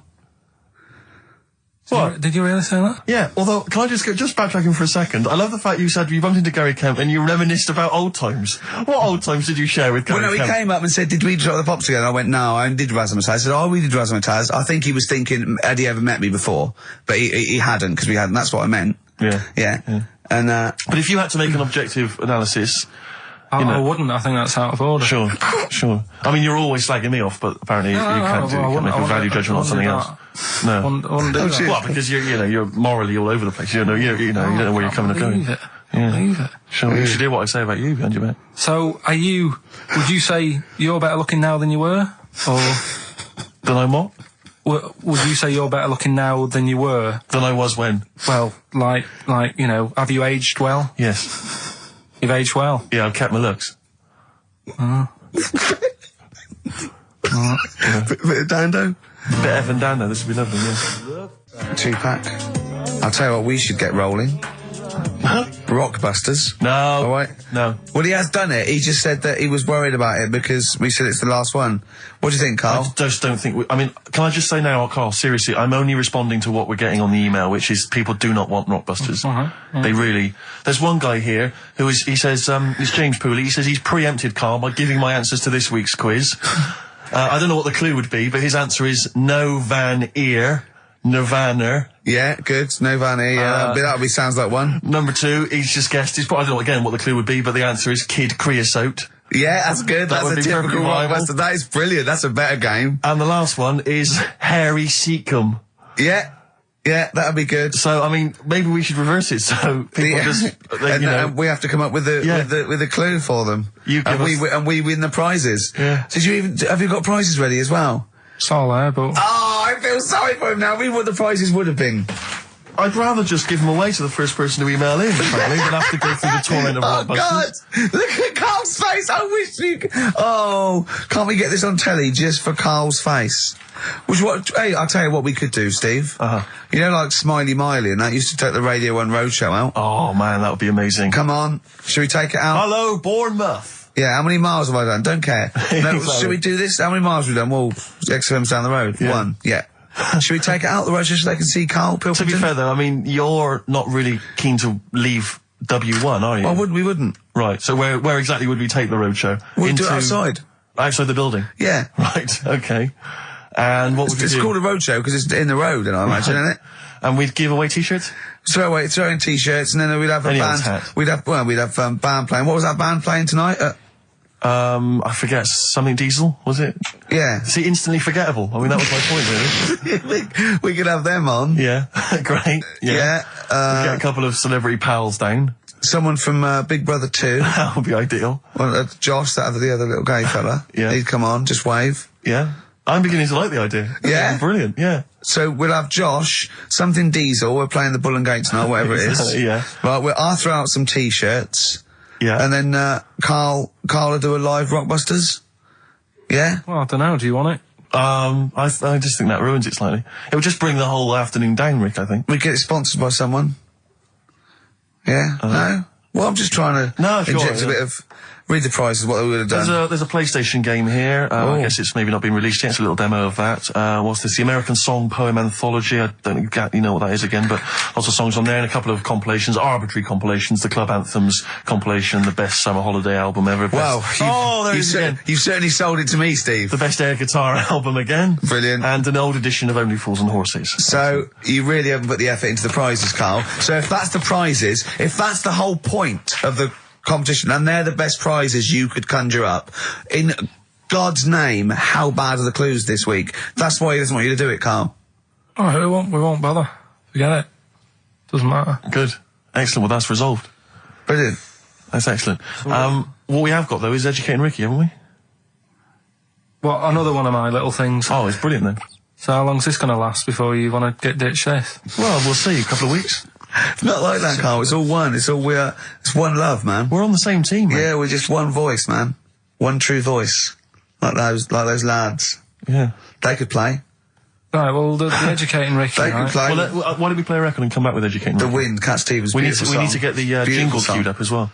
Yeah, I'll get the jingle queued up. No, yeah. I haven't got Neil Young lined up yet. No, not Neil Young. Cat Stevens. I gave it to you. No, we're not playing that yet. Can we just play a record? No, I told you to. See what? So why aren't you playing the record I told you to play? Because we've just had something chilled, right, from 2-pack. Let's lift it up a bit now with a little bit of blur. Right? Come on, play it. Oh, I'm not sure. I just have. Crazy beat there on XFM 104.9. Right, we're gonna do Educating Ricky instead of Rockbusters. Incidentally, on the subject of Rockbusters, we've just had an email from Phil. He says, I could do with this week's rather shoddy array of prizes, as I'm doing a car boot sale tomorrow and need a bit more tact to fill the table. Probably send it we might as well do it anyway. Yeah. But Educating Ricky, it was a feature. Well, actually, about a year ago, I started a feature called Educating Karl, because we found out he had 1 E at O level at history. And I'd educate him on things like Rasputin, things that I thought he'd be interested in, you know, Winston Churchill, some of the greats, some scientific facts. And then I said, it's your turn, and he started telling me about people born without legs. Some people have got a funny eye. There's a woman whose tongue's longer than her arm. And really, you know, turning the screw on education. Yeah. So I don't know what he's got for me today. Maybe a dog born a cat. Let's have a look. We've done that one. We've done that. Is there, because often we should point out there's sometimes a crossover between Educating Ricky and Cheeky Freak of the Week, just in terms of subject matter. Yeah, so we've done Cheeky Freak of the Week, we've done all the freaks. What have we done with the Freak of the Week? There's a dog. There was a woman that had the back legs of a dog. There was last week. What was last week? It was the girl who was born with 4 eyes, 2 mouths, and 3 legs. Sure. You weren't that impressed. I thought if we've got to that and it's not impressing you. let's we are a spin tough that. audience, I Let's admit. spin it. Let's move on. 50 Cent. Indie Club on XFM 104.9. So, Carl's a little bit fed up today. Actually whinging. I mean, properly whinging. Fed up. Reckons he's tired. Reckons he's overworked here. But, do you know what I mean, Karl? Everyone gets tired. Everyone gets tired. Everyone does the same sort of hours to you. What do you do? Sort of 9 till 6, 7? About 9 till 7, 8. Well, no, because a couple of times this week I've sort of met you for a drink about 6. So, it's funny, isn't it? That's weird. Some of the times I've come back after it, just for another 40 minutes or something whilst no one's around, try and get stuff done without phones going, without emails coming in. Yeah, we got to do it. Can I tell you what I think's a disappointment? You're in the department. You got to do it. I just think it's a disappointment that Karl hasn't been able to put that aside and rise to the occasion. He's only got to do this show once a week. It's I 2 know. hours. It's- I mean, no you and one's I, doing it. we're tired. We've We've got got busy lives. you've got one job. We've got about 6, and we're still doing it. Do you know what I mean? We still do it. We still. Well, come you're a here. professional, Rick. I mean, that's why you've won multiple awards, is because you're willing to get up there, even if you're feeling a little bit under the weather, even if you hurt yourself, or you've got an injury of some kind, you're Yeah. up there, you're doing it. Yeah. You're entertaining, you're providing Yeah. a service. Yeah. So. It's a disappointment. Yeah, but I've pressed all the right buttons at the right time. Indeed. Right? That's what I get paid for, yeah. Yeah. Yeah. Done that. The adverts have gone out. Sure. You know what I mean? I've Yeah. made you cups of tea. It's the negativity which is the problem. It's the vibe. You're bringing Bringing the us room down. down. Bringing us down. And Bringing us therefore down. the listeners. Therefore, the listeners bringing us down. If you don't like London, you know what to do. Oh, Well, I'm trying to get out of here, aren't I? we just trying to bought a get new out. flat. That's not the best Doesn't matter, way. doesn't- Buy a flat in Manchester, live there. Doesn't matter. I can always Yes. rent it out and make a little bit of money. Why don't you sell the flat in London and buy a street in Manchester? Pilkington Avenue. You could literally have Avenue, the yeah. lord, the king of that street. people could come to you like Solomon with their problems. Yeah. Well, he's come up from London. He's got London ways. Okay, let's have a great show, everyone. Oh, yeah, good luck. Good luck. Good luck to you. Right, that was Jane's Addiction, Just Because, on XFM 104.9. Right, everybody up, let's give them a great show, yeah? 2 hours of, like, fun, chat. Let's keep it, let's keep it cutting edge. Let's not be too, I mean, that's what the listeners of XFM would, oh no, it isn't, is it? No, because, hold on, wait a minute, because we came in yesterday and did this little skit, didn't we, where we bleeped it out. We're a little scared. She was quite annoyed. It was And quite then controversial. Carl called me last night, and we're not allowed to play it out. 'Cause we've been censored. yeah. Interesting. Yeah. So it's a cutting-edge alternative station. Wants to push the boundaries. Wants to be thought of as rock Yeah. and roll, a bit punk rock. Yeah, But we're not allowed to play stuff. because I said something like the radio authority. I bleeped it out, what I called them, Yeah. but couldn't do it. Done Not it allowed, before. censored. Couldn't do it. Censored. Carl agrees though. What's your thoughts, Carl? You agree with that? Yeah, I agree, yeah. Why? Well, what's the point? Well, it was funny, wasn't it? And it wasn't offensive. Not really. It's not some of the best stuff that would have ever gone out on this show, but, you know. Right, what are you putting up against exactly? Cheeky Freak of the Week? Well, that springs to mind. Yeah. And Rockbusters? But I mean, Yeah. the thing is, the things that you have put out there, I mean, we better be really careful. Who's worried about complaints? I mean, it's not just swearing, is it? It's taste and decency and everything. yeah. So we can't laugh about the disabled anymore in the Cheeky Freak of the Week. Can't do stories about elderly relatives with genitals looking like a split tennis ball. Right. Can't do your dad putting a child with learning difficulties in a bin. So, what should we just play music? I think that's all it's going to have to be, yeah. Play a record. Accidents Will Happen by Elvis Costello on XFM 104.9. Carl's a little bit stressed, but it's not his fault. It was the boss that overruled him. He came along. What did he do? He heard you listening to it. Yeah. What did he say? He says, what's that? I said, it's what Ricky wants to play out tomorrow. Yeah. And he said, well, can't go out like that. Too many... But they're all bleeped. We bleeped the swear words. Yeah, but he didn't want it to go out. I mean, you got to remember, right, you came in yesterday to have a chat about what we're going to do. Yeah. One of the topics that I said, let's talk about, which I came up with, was... Let's talk about swearing. No, you said you never had a problem with swearing, which is normally... Yeah, that's right. And then we did the thing about, isn't it funny that you can... the thing about you can bleep a swear word by taking out the vowel. So we're going, so it's the vowel that's offensive, and we did a little sketch around that, and then ended, he wanted to completely obliterate the word in the end, didn't want to put the thing in that we said about the radio authority, which I think it was valid and wouldn't have got a complaint. Yeah, but at the end of the day, he's the boss, and what he says goes, doesn't it? Sure. So, yeah, I was just going to say, right. But what you got to remember is what he also said is if you want to pay the 70 grand fine, then go ahead and do it, Steve. There wouldn't be a 70 grand fine there, would there? Well, you don't know what it'd be. But will you pay it? Will you pay for my mortgage? Will you pay for his mortgage? Will you feed his kids? He wouldn't be fired. What do you mean? Well, I tell you what, if it's not a fine, we'd lose the licence, then we'd all be fired. Right. When you're sat at home. Do you seriously think you'd lose the licence for that sketch? Well, does he really seriously think you'd lose the licence for it? It is not the worst thing we've ever put out or done or ever will do. Yeah, but it's the fact that he said don't put it out, and you're like, throwing your toys out the pram. I want to say it. I want to say it. How old are you? But you still want to put swearing out. It's a discussion about the radio authority and the way people are interested. Yeah, but leave it. Let's move on. Don't get annoyed. Yeah, but I'm annoyed because you've been at it since about 12:30. No, well, I like to get in early to plan the show. Yeah, but there's been no planning. So, to be honest, I'd turn off today, anyone listening, because there's nothing. Carl, there's never anything. There is. There's sometimes some good things, but today, seriously, I'd leave it. Something half decent that's been on this show. Loads of little interesting topics. Go on, I can't remember any. Right, gays in toilets. Yeah. Not particularly interesting. Fascinating to you, perhaps. Right, well, I'd prefer to hear that than just a load of swear words. Well, we wouldn't have heard these swear words. We'd have heard some bleeping. Right then, so that's entertaining, isn't it? Load of bleeps. It's just because you don't want to stand up to your boss or say anything. Don't get annoyed with us. I'd stand up to her if I agree with what I'm arguing about, but I'm not falling out with him over some crappy thing you want to play out. Don't say crappy. Well, it doesn't matter, because I'm not here next week, I tell you that. I've canned this in. Don't say so crappy. if Andrew is listening, someone else can be here next crappy. week. Play a record. We apologise for the word crap. That's out of order, we should be. Big Sir, The Thrills on XFM 104.9. Started off another nice atmosphere again in the studio. Don't blame me, it's not my fault. No, I know. Well, it's your fault, mainly. Yeah. You are bad. You are quite bad. Come on. Come on, you are. Don't try and win him round just because he scared you. I don't know who's that against. Is it me or him? It's you, I don't know. It's you. Right. Well, I'm not a coward. No.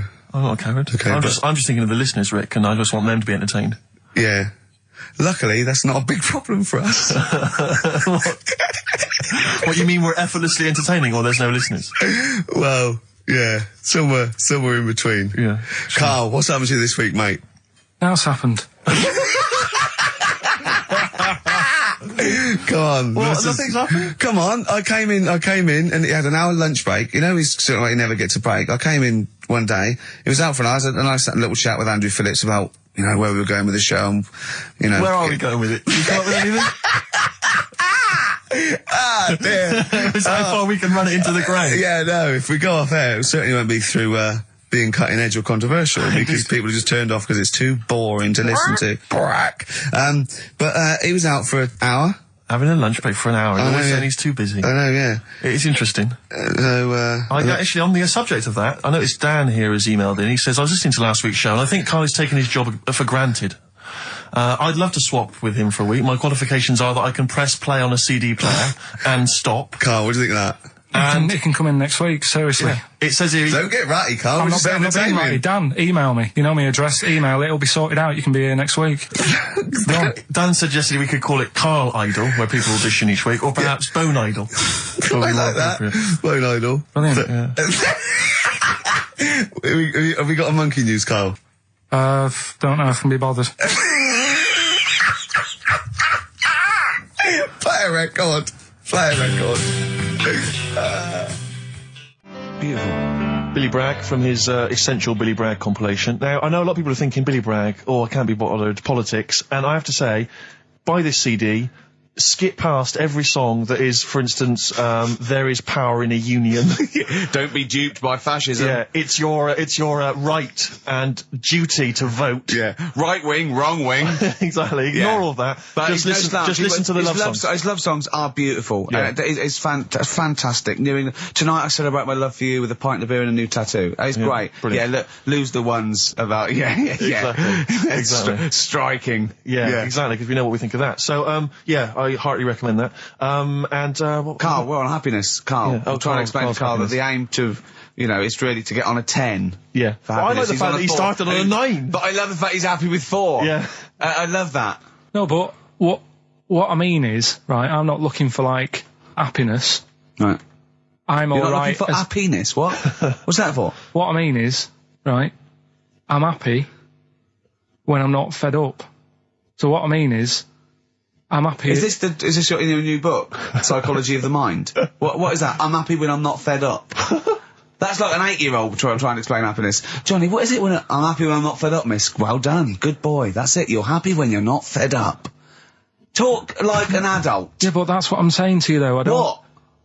I'm happy most of the time. It's just that when things niggle me, I find that I realise when I'm annoyed more than when I'm happy.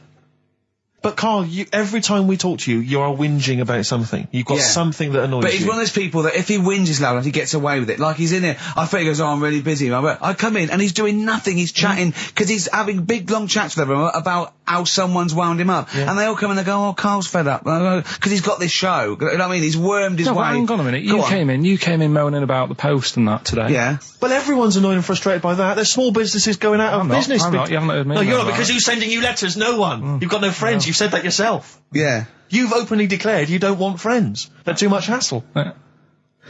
Yeah. That is my joy. Friends that is the point of life to me. I can't wait to see them. I squeeze their head. I welcome them in. Oh, they annoy me. They annoy me. Annoying me. I love it. Friends are annoying. He's even scared of doing something with a friend or getting a gift because he goes after buying one back now. Yeah. It's sort of like life's a bit of a chore for Carl, isn't it? Well, anyway, all right. Let's leave that aside. Obviously, you're never going to be entirely happy, although apparently you are already on the brink of happiness. All you had to say was your hair looked nice. That's all you had to say. Yeah, it looks good. Yeah, and that's it. End of story. What's the point in that? What is the point in that? Because she doesn't really care what you think, but she doesn't want to hear that she looks like Dave Hill from Slade. She's not having her haircut just to please you, Carl. Despite what you might think. He's taken aback by that. Yeah. I was with Joe Cornish last night, went to a little do at Jonathan's house, and Joe was there, and he walked in, and I was taken aback by how tall he is. Sure. Because I'd forgotten, and he's about 6'4", but he's unlikely to, do you know what I mean by that? It's sort of like some people surprise you. And he was going, I don't consider 6'4", big. I said, well, it is pretty big. I said, but I know what you mean. I walk around with Steve Merchant. Yeah. And he went, how tall's Steve? And I said, 6'7". Yep. And Joe went, oh, that's nearly a disability, isn't it? Do you know, he's absolutely right as far as I'm concerned. No, do you know, I've genuinely, since school, I used to go to school with a little disabled fella.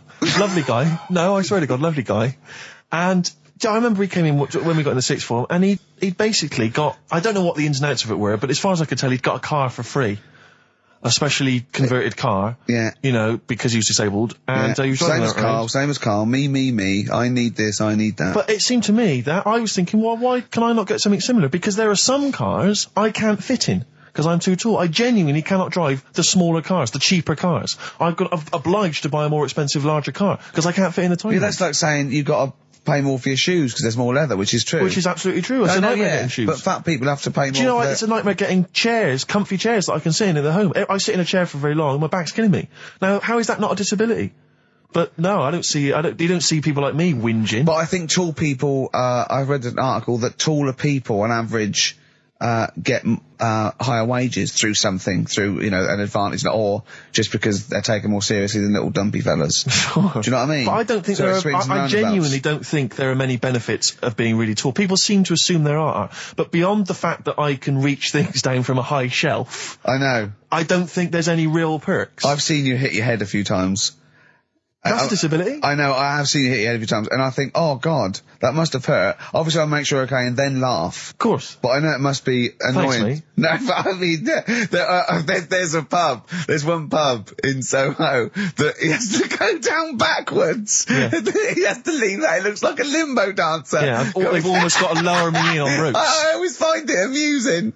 But like, for instance, on a plane, on an airplane, I can't get some of the seats. I can't fit in some of the seats. Not in any way. Not the way that I could. Because What are you talking? How is that not a there's disability? some seats that people can't afford because they're poor. It's not a disability. That's irrelevant. Don't go on a plane then, because you're poor. But if you can't afford to go on a plane, you can't afford to go on a plane. You should have studied hard at school. But what annoys me about that is there's a physical disability I was I've said born with. before, there's a weight allowance, so I might not be allowed loads of bags on, but there might be a big fat pig in the queue who's allowed the same chocolate But that's allowance because as me. they've been eating like a bloater. I couldn't stop myself from growing this tall. It wasn't a conscious decision. I didn't think, I'll tell you what, I won't smoke when I'm a teenager. Maybe I'll shoot up. I'll eat healthy. I'll probably add an extra 2 feet. It just kept going. You do eat too healthy. You eat way too many greens. But that's not why I grew to this height. It's a genetic thing, isn't it? Yeah, but if you'd lived near some sort of pylon or something and just, as I say, smoked from an early age, you wouldn't have been that tall. Don't think when I was a gangly teenager having the piss taken out of me, I wasn't thinking I wish I'd been born near a pylon. Could you, or Chernobyl. Could your mum or dad, could they have banded you like they did with little, didn't they do that with someone's feet? Well, yeah, concubine, yes. I didn't come out this tall, did I? No, but I slip it in the shot butt, And how would like they in the butt. bandage him? They'd have to bandage him round the feet and round the top of the head. Yeah, I'd be walking around like a mummy. Yeah, yeah, or a bonsai boy. But people didn't really realise I was going to be this tall until I was 14 or 15. You know, you don't realise when you're an 8-year-old. How everyone's tall tall, were aren't they? you when you were about like a gangly, okay, so a typical gangly teenager, 15. How tall were you at 15? I don't know, 6'5" maybe? And I bet you were like a beanpole, weren't you? Well, of course. Yeah. And what sort of glasses did you have? Cool. No, what did you have? I don't know, a monocle. No, I can't remember. Did you wear a bow tie once? I wore a bow tie. I thought I was trying to preempt the styles that might be coming round. I think I've been watching a lot of George Formby films. And I thought it can only be a matter of time before the bow tie comes in. I thought it might be quite kind of urbane and debonair. Yeah. So I wore that Was for a while. Robin Day at the height of his fame? I think he might have around been. this time, yeah. Yeah, I wanted to go for that dandy look. I thought that's what the girls would go Dandy, for. I know, The yeah. dandy. Oh dear. So I I still want to adjusted see you with a pipe and trilby. Yeah. I just think you'd look great I might walking wear on a the street. Yeah. More often. Oh, But I dear. genuinely, I really, it does frustrate me that I don't get any allowances It for doesn't being very count tall. as a disability. Well, it does count. No, it doesn't. It's not a disability being 6'7". But There how is- can you explain, for instance, travelling on a bus or a coach? There's some the seats I only can't sit in. disadvantage is, people look. I've seen people stare at you, but they stare at me because I've been on the telly. What's that a disability? Are that people being recognised? Yes, but you could avoid that by not being on the telly. It's your choice. This is Yeah. my point. It's your choice. Yeah, it's the same as okay. the big fat people. And It's their yeah. choice. It's a different sort of stare, isn't it? I've been there. Yeah. When, the sort of stare that you get and the sort of stare. Well, obviously, I'm gonna. Sorry, Steve, but I'm gonna, follow up this inquiry. What do you mean, Carl? No, I'm just saying it's more of a stare of fear than, like with you, they go, oh, it's him. Yeah, go on. Whereas with you, it's more like, jeez. Do you know what frustrates me? I thought he did deserve having a Monday off. I've changed my tune. Yeah. I was sometimes you don't realise this, listeners, but sometimes I'm an intermediary. I do step in when he's winding him up, because Yeah. Carl gets to the point where he's going to explode. Yeah, and It's Steve says, crazy. okay, Jerv, that leave And him I for a little step while. in, and this Yeah. is the kind of response I get from Carl. This is the kind of back chat I get Well, I from tell him. you, he's a little user. I'll tell you what, because he's too scared of winding you up, because he knows that you'll just walk out of here and he won't get his Monday off. Absolutely. Play a record, you little oik. Weasel. You're a weasel. Lou Reed, with a little help from David Bowie there in the background. Satellite of Love on XFM 104.9. I'm Ricky Gervais, with me Stephen Merchant and Karl Pilkington. Now, Steve, you know how Karl won't do anything outside his jurisdiction. He moans about stuff. Whinges He's got constantly. one job. We're doing about 5 things in the Always week. plate spinning. We just turn up and he's always available. He moans about it. He goes, oh, lucky you caught me, right? He's chatting. He just wins. He's one of those people that, whinges enough and people think he's overworked, so he got Mondays off, right? He's just a whinger. I haven't got Mondays off though, have I? Yeah, well, anyway, 2 hours on a Saturday. This is what the phone message he left me Wednesday on my mobile. But I just is chatting about certain things that are going on at the moment. What he does need to know. Duncan, who mentions, is my agent. And, you know, you understand a few other things. But this is the sort of message I get from Karl, right? Whinger. Old messages. Alright, 12:10, Wednesday. Just getting loads of people calling me all the time about Yesterday, DVD's signing for BBC London. I don't work there, but I've been dragged into that. I've got a woman on leaving a message from Talk PR going on about, do you want to go and see Pop Idol again? Right? They're just saying you and some listeners can go. So I'm sure you'll love that. I've got Jim Benner wanting you to introduce the tin buckets at the Astoria. So can you just let Duncan know that I'm doing his job whilst he's sat on his arse with his thumb firmly up his arse? Can you let him know that I'm running around like a here sorting shit out for you? Alright, see you later. Message left at 12. Do you know what I mean? I know, but that's the kind of phone message he's leaving. Do you remember who he was before you? But he's even annoyed that he gets a phone call. I remember he got a phone call for you to do a voiceover and didn't pass it on. You missed a voiceover. That was thousands of pounds. No, I did pass it on though. I told you. You did. You said someone had phoned. Yeah, that's not good enough. But who's that? Well, she didn't say, and I didn't ask. But Of course she said. She didn't say. Rubbish. So you didn't take the number down? Just when she went, oh, can you tell Steve to call me? And you went, yeah. Yeah, well, I just thought you'd know her already. I should have known. It was a woman, so I should have known. He's having a go, you see? Unbelievable. I don't know how it's come back on me. You're the one who was picking on it. Yeah, exactly. I'm saying. I'm defending. Why is he having a go at you? He never picks on Ricky because he knows you are his bread and butter. Seriously, do you know what I mean? The only reason he's got Mondays off is because you're still doing this show. Yeah. That's why he's scared of you. That's why he has a go at you on the phone, but he always picks on me because he knows, I'm a pushover, I'm a nice guy. He's scared of you. I don't know how it works. Is that true? Steve, I'm always sorting you out. I look after you.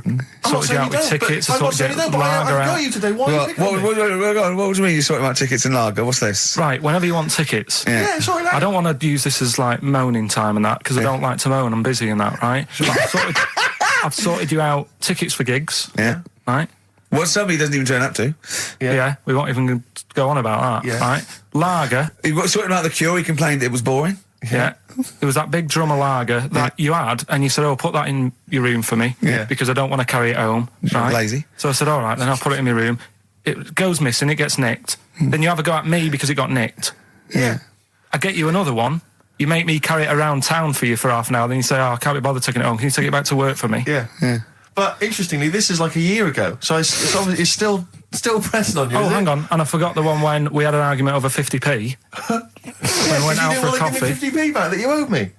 That was the same day you'd given him about 40 quid's worth of lager. But see, this is my problem. This was my point at the time. It's not the 50p in terms of money is not what's important. The fact that you think you don't have to give me money back because it's only 50p, that was the point at stake. It's me who makes a decision. Oh, don't worry about the 50p, not you. It's only 50p. I'm not going to give it to you. Do you know what I mean? There's got to be rules, otherwise it's chaos, Karl. Come on, mate. All right? I don't want to fall out about it. No, that's not all right.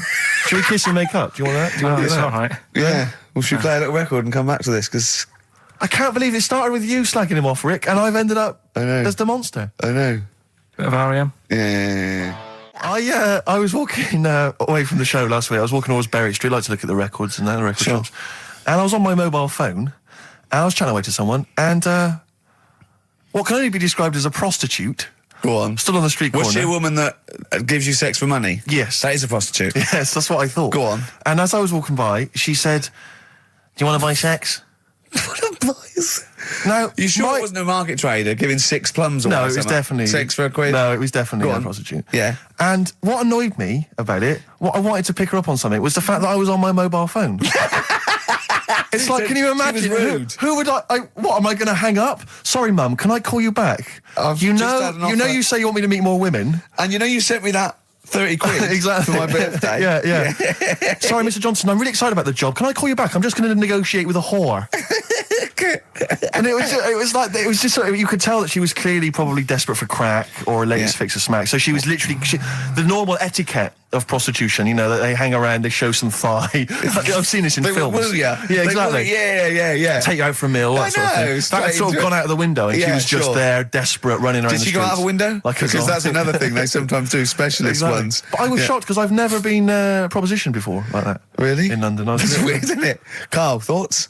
I think you'd be sort of approached a lot because they tend to sort of go for people who look like they haven't got much chance. Sure. And I'm not being mean. No, you know no, what I no, mean, no, mate? no. I've known What do you a you long mean? time. and Sorry, stuff. I'll let you get back to it. In what way aren't you being mean? By saying that No, Steve... go on. Steve knows is a little bit odd looking. I don't think... Well... No, he does. Do you know? Yeah, before- no, but it's not what he thinks of his looks. Yeah. It's what he thinks of you talking about his looks on... No, but it's on. like how you were talking before about, you know, your eyes are bad. It's nature's little way of saying, look, nothing to see here, right?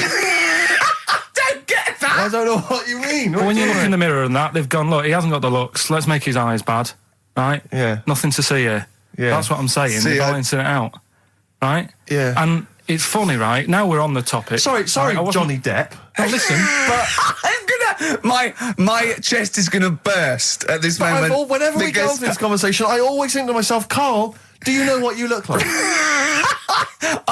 I'm gonna... Do you know, seriously, can I be honest with you? You look like, you know, if you've got like a balloon, a hot air balloon, right? Just a little balloon, like a party balloon. If you drew a little face on it, right, and inflated it about halfway, that's what you look like. right, I wasn't... No, play a record. I don't want to get into this. Listen, It's too now intense. you've got onto this. Let's just nip it in the bud now. I'll tell you something that I wasn't going to tell you because I think it was I out don't of want to order. hear it. I don't want to hear Well, it. right, it was on the tube, right? Well, I was. Someone told me they were on the tube, right? And the tube pulled into a station, right? And one of the women saw the poster that's out at the moment with you and Rick on it, right? Yeah. So this woman apparently goes, oh look, there's Ricky. Ricky's on the radio, right? And the other woman goes, oh yeah, don't you listen to it? So she goes, oh, I didn't know he was on the radio. And she goes, oh, I'm sorry, Steve.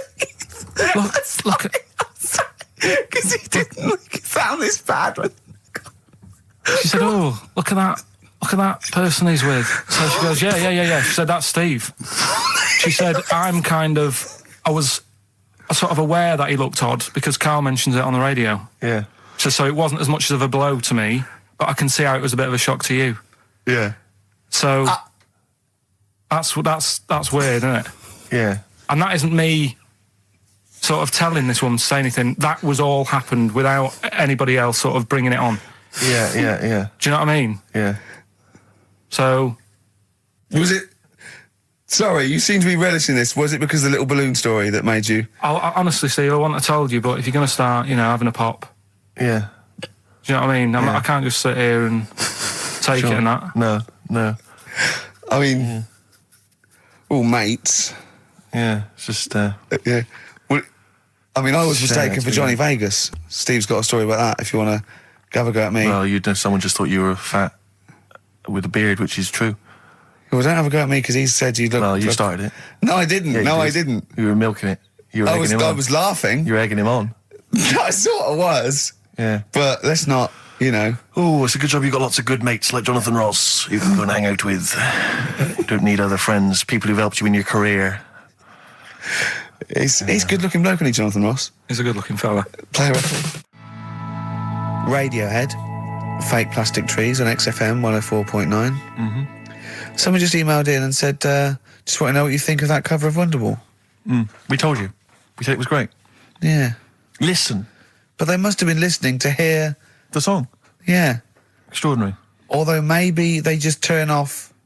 When we start talking. Yeah. That would make sense. That would make sense. I mean, it makes sense in a sort of preserving of sanity type way as well. Objectively, Rick, if you were listening at home, if you didn't know us and you were listening to the show, would you listen to it? Would you bother? I know that's a hard thing to get your head round. It's difficult to say, isn't it? I've no idea. I've no idea what people coming to this for the first time think. I love you like a brother, but I get sick of you. Yeah. I mean, I get sick of me. Yeah. Sometimes I wake up and It's weird you should say that, because someone's emailed in. Yeah. A recent survey's been done by Cheltenham and Gloucester. The most desirable neighbour in Britain. Number one, Shane Ritchie. Johnny Wilkinson. Oh, right. It doesn't actually give me the full rundown, but David Beckham was in the list. Yeah. Shane Ritchie was indeed in the list. Yeah, he's flying at the moment. As was Ricky Gervais. Really? Well, that's what it says. It doesn't tell me where you came, though. And there was actually a Neighbour from Hell, and you weren't in that list. Well, I'm a good neighbour. Oh, come on. I am. I'm quiet. I don't keep myself to myself. I never... Do you know what I'm thinking of? What? If it was best friend. Yeah. Now that would be a nightmare. Yeah, exactly, yeah. Most desirable friend. I'm a good neighbour. I'm quiet, you know, yeah. Yeah, I mean, I imagine being stuck in a room with me writing all the time, with me squeaking like a chimp. Unbelievable. Although I don't physically abuse you, I save that to my bald mates like Carl and Rob and that. I just like to squeeze their head. I don't squeeze your head. Yeah. You know what I mean? I think it's because you command a little bit more respect. Ah, thanks very much. Do you know what I mean? You're not that sort of... You're not an idiot. Oh, sure. Sure. All right, Carl, got anything to say? Has anyone seen his picture in Heat this week? It looks fantastic, doesn't it? Do you know what Steve said when he saw that, Carl? Go on. He said, it has captured Carl. What do you mean? Well, you just look utterly gormless. In the picture. It's captured you brilliant. You know how like a good photographer can do that? They can capture the essence of someone. That's good stuff. It's good stuff. Well, actually, I'm the photographer. Yes, Because you it was are. a screen grab from the behind-the-scenes footage. Well done. So I got that gimpness. I captured the essential gimposity. Exactly. Yeah. Carl. Yeah. All right? Captured it. Yeah, well, I did a little article for Time Out, and I think Boyd from Heat has sent over that screen grab to them, so he might be in Time Out. I'm going to try and get him in every publication. Yeah. For 1 year. It's like Well, you've managed it in the last 2 weeks. Exactly, yeah. It's like a Dave Gorman project. Are you Karl Pilkington? Yes. Let's do that, shall we? If anyone's got a publication, it doesn't matter how little, just take it from Heat. That's mine, so you're welcome to it. Just try and just put his picture in anything. Next to round things is best, isn't it? That'd be good. You all right, Carl, with that? Yeah. All right, then, good. What have you got for us, Carl? I'll tell you, you're going to go along later to the Live 8 gig and you're probably going to see some bands that are going to make an effort to entertain you, but if you want entertainment, Rick, you know it. Go on. There's only one person to book. Go on. Me. If you have perhaps something to do, because I mean, I'm obviously a top DJ on the radio, but where I really come into my own is DJing in any kind of club environment. Well, you told me you were DJing, I didn't go to it, DJing at a party, and you said the place was rocking. The place was roaring. And I loved it. Carl just said he was there and they weren't. Well, that's nonsense, Carl, They because you weren't, know so- very well that when I'd put on a tune, they'd cheer. Yeah, but it was late on in the night. They would have done that, whatever you put on. That's nonsense. No, They they were said they were happy and everything. I'm not saying they weren't having a good time. It was your party. It was all right, but they weren't going mental like you're sort of making up. They were definitely going mental. When I put on the Proclaimers, they could not believe their luck. They would have walked 1,000 miles. Was it good though? Were they really, what were they doing? They were dancing, were they? Dancing and that, but they weren't sort of cheering, going, more and all that at the end. What are you talking about? Oh, Take On wow. Me came on, the big cheer went up. Oh, I don't know who to believe. I've been there, done it, Steve. I've been the DJ as well. Oh, it might be jealousy. It I might think be there's like professional jealousy there. yeah. I think it's because my fortunes are on the up, and these are on the down. You know, we all know famously that he had Pilkers making music. his Didn't DJ happen. outfit. Didn't happen. I did enough. I just wanted to do enough to pay for the equipment. And I did. And that was that. But I don't like crowds, do I? But you're safe, aren't you? You're behind the little thing with the flashing But lights. there's still a lot of people and that. Forced fun. Don't like that. Forced It's fun. not forceful. They haven't got to It dance is. if they don't want to dance. Yeah. Don't like it.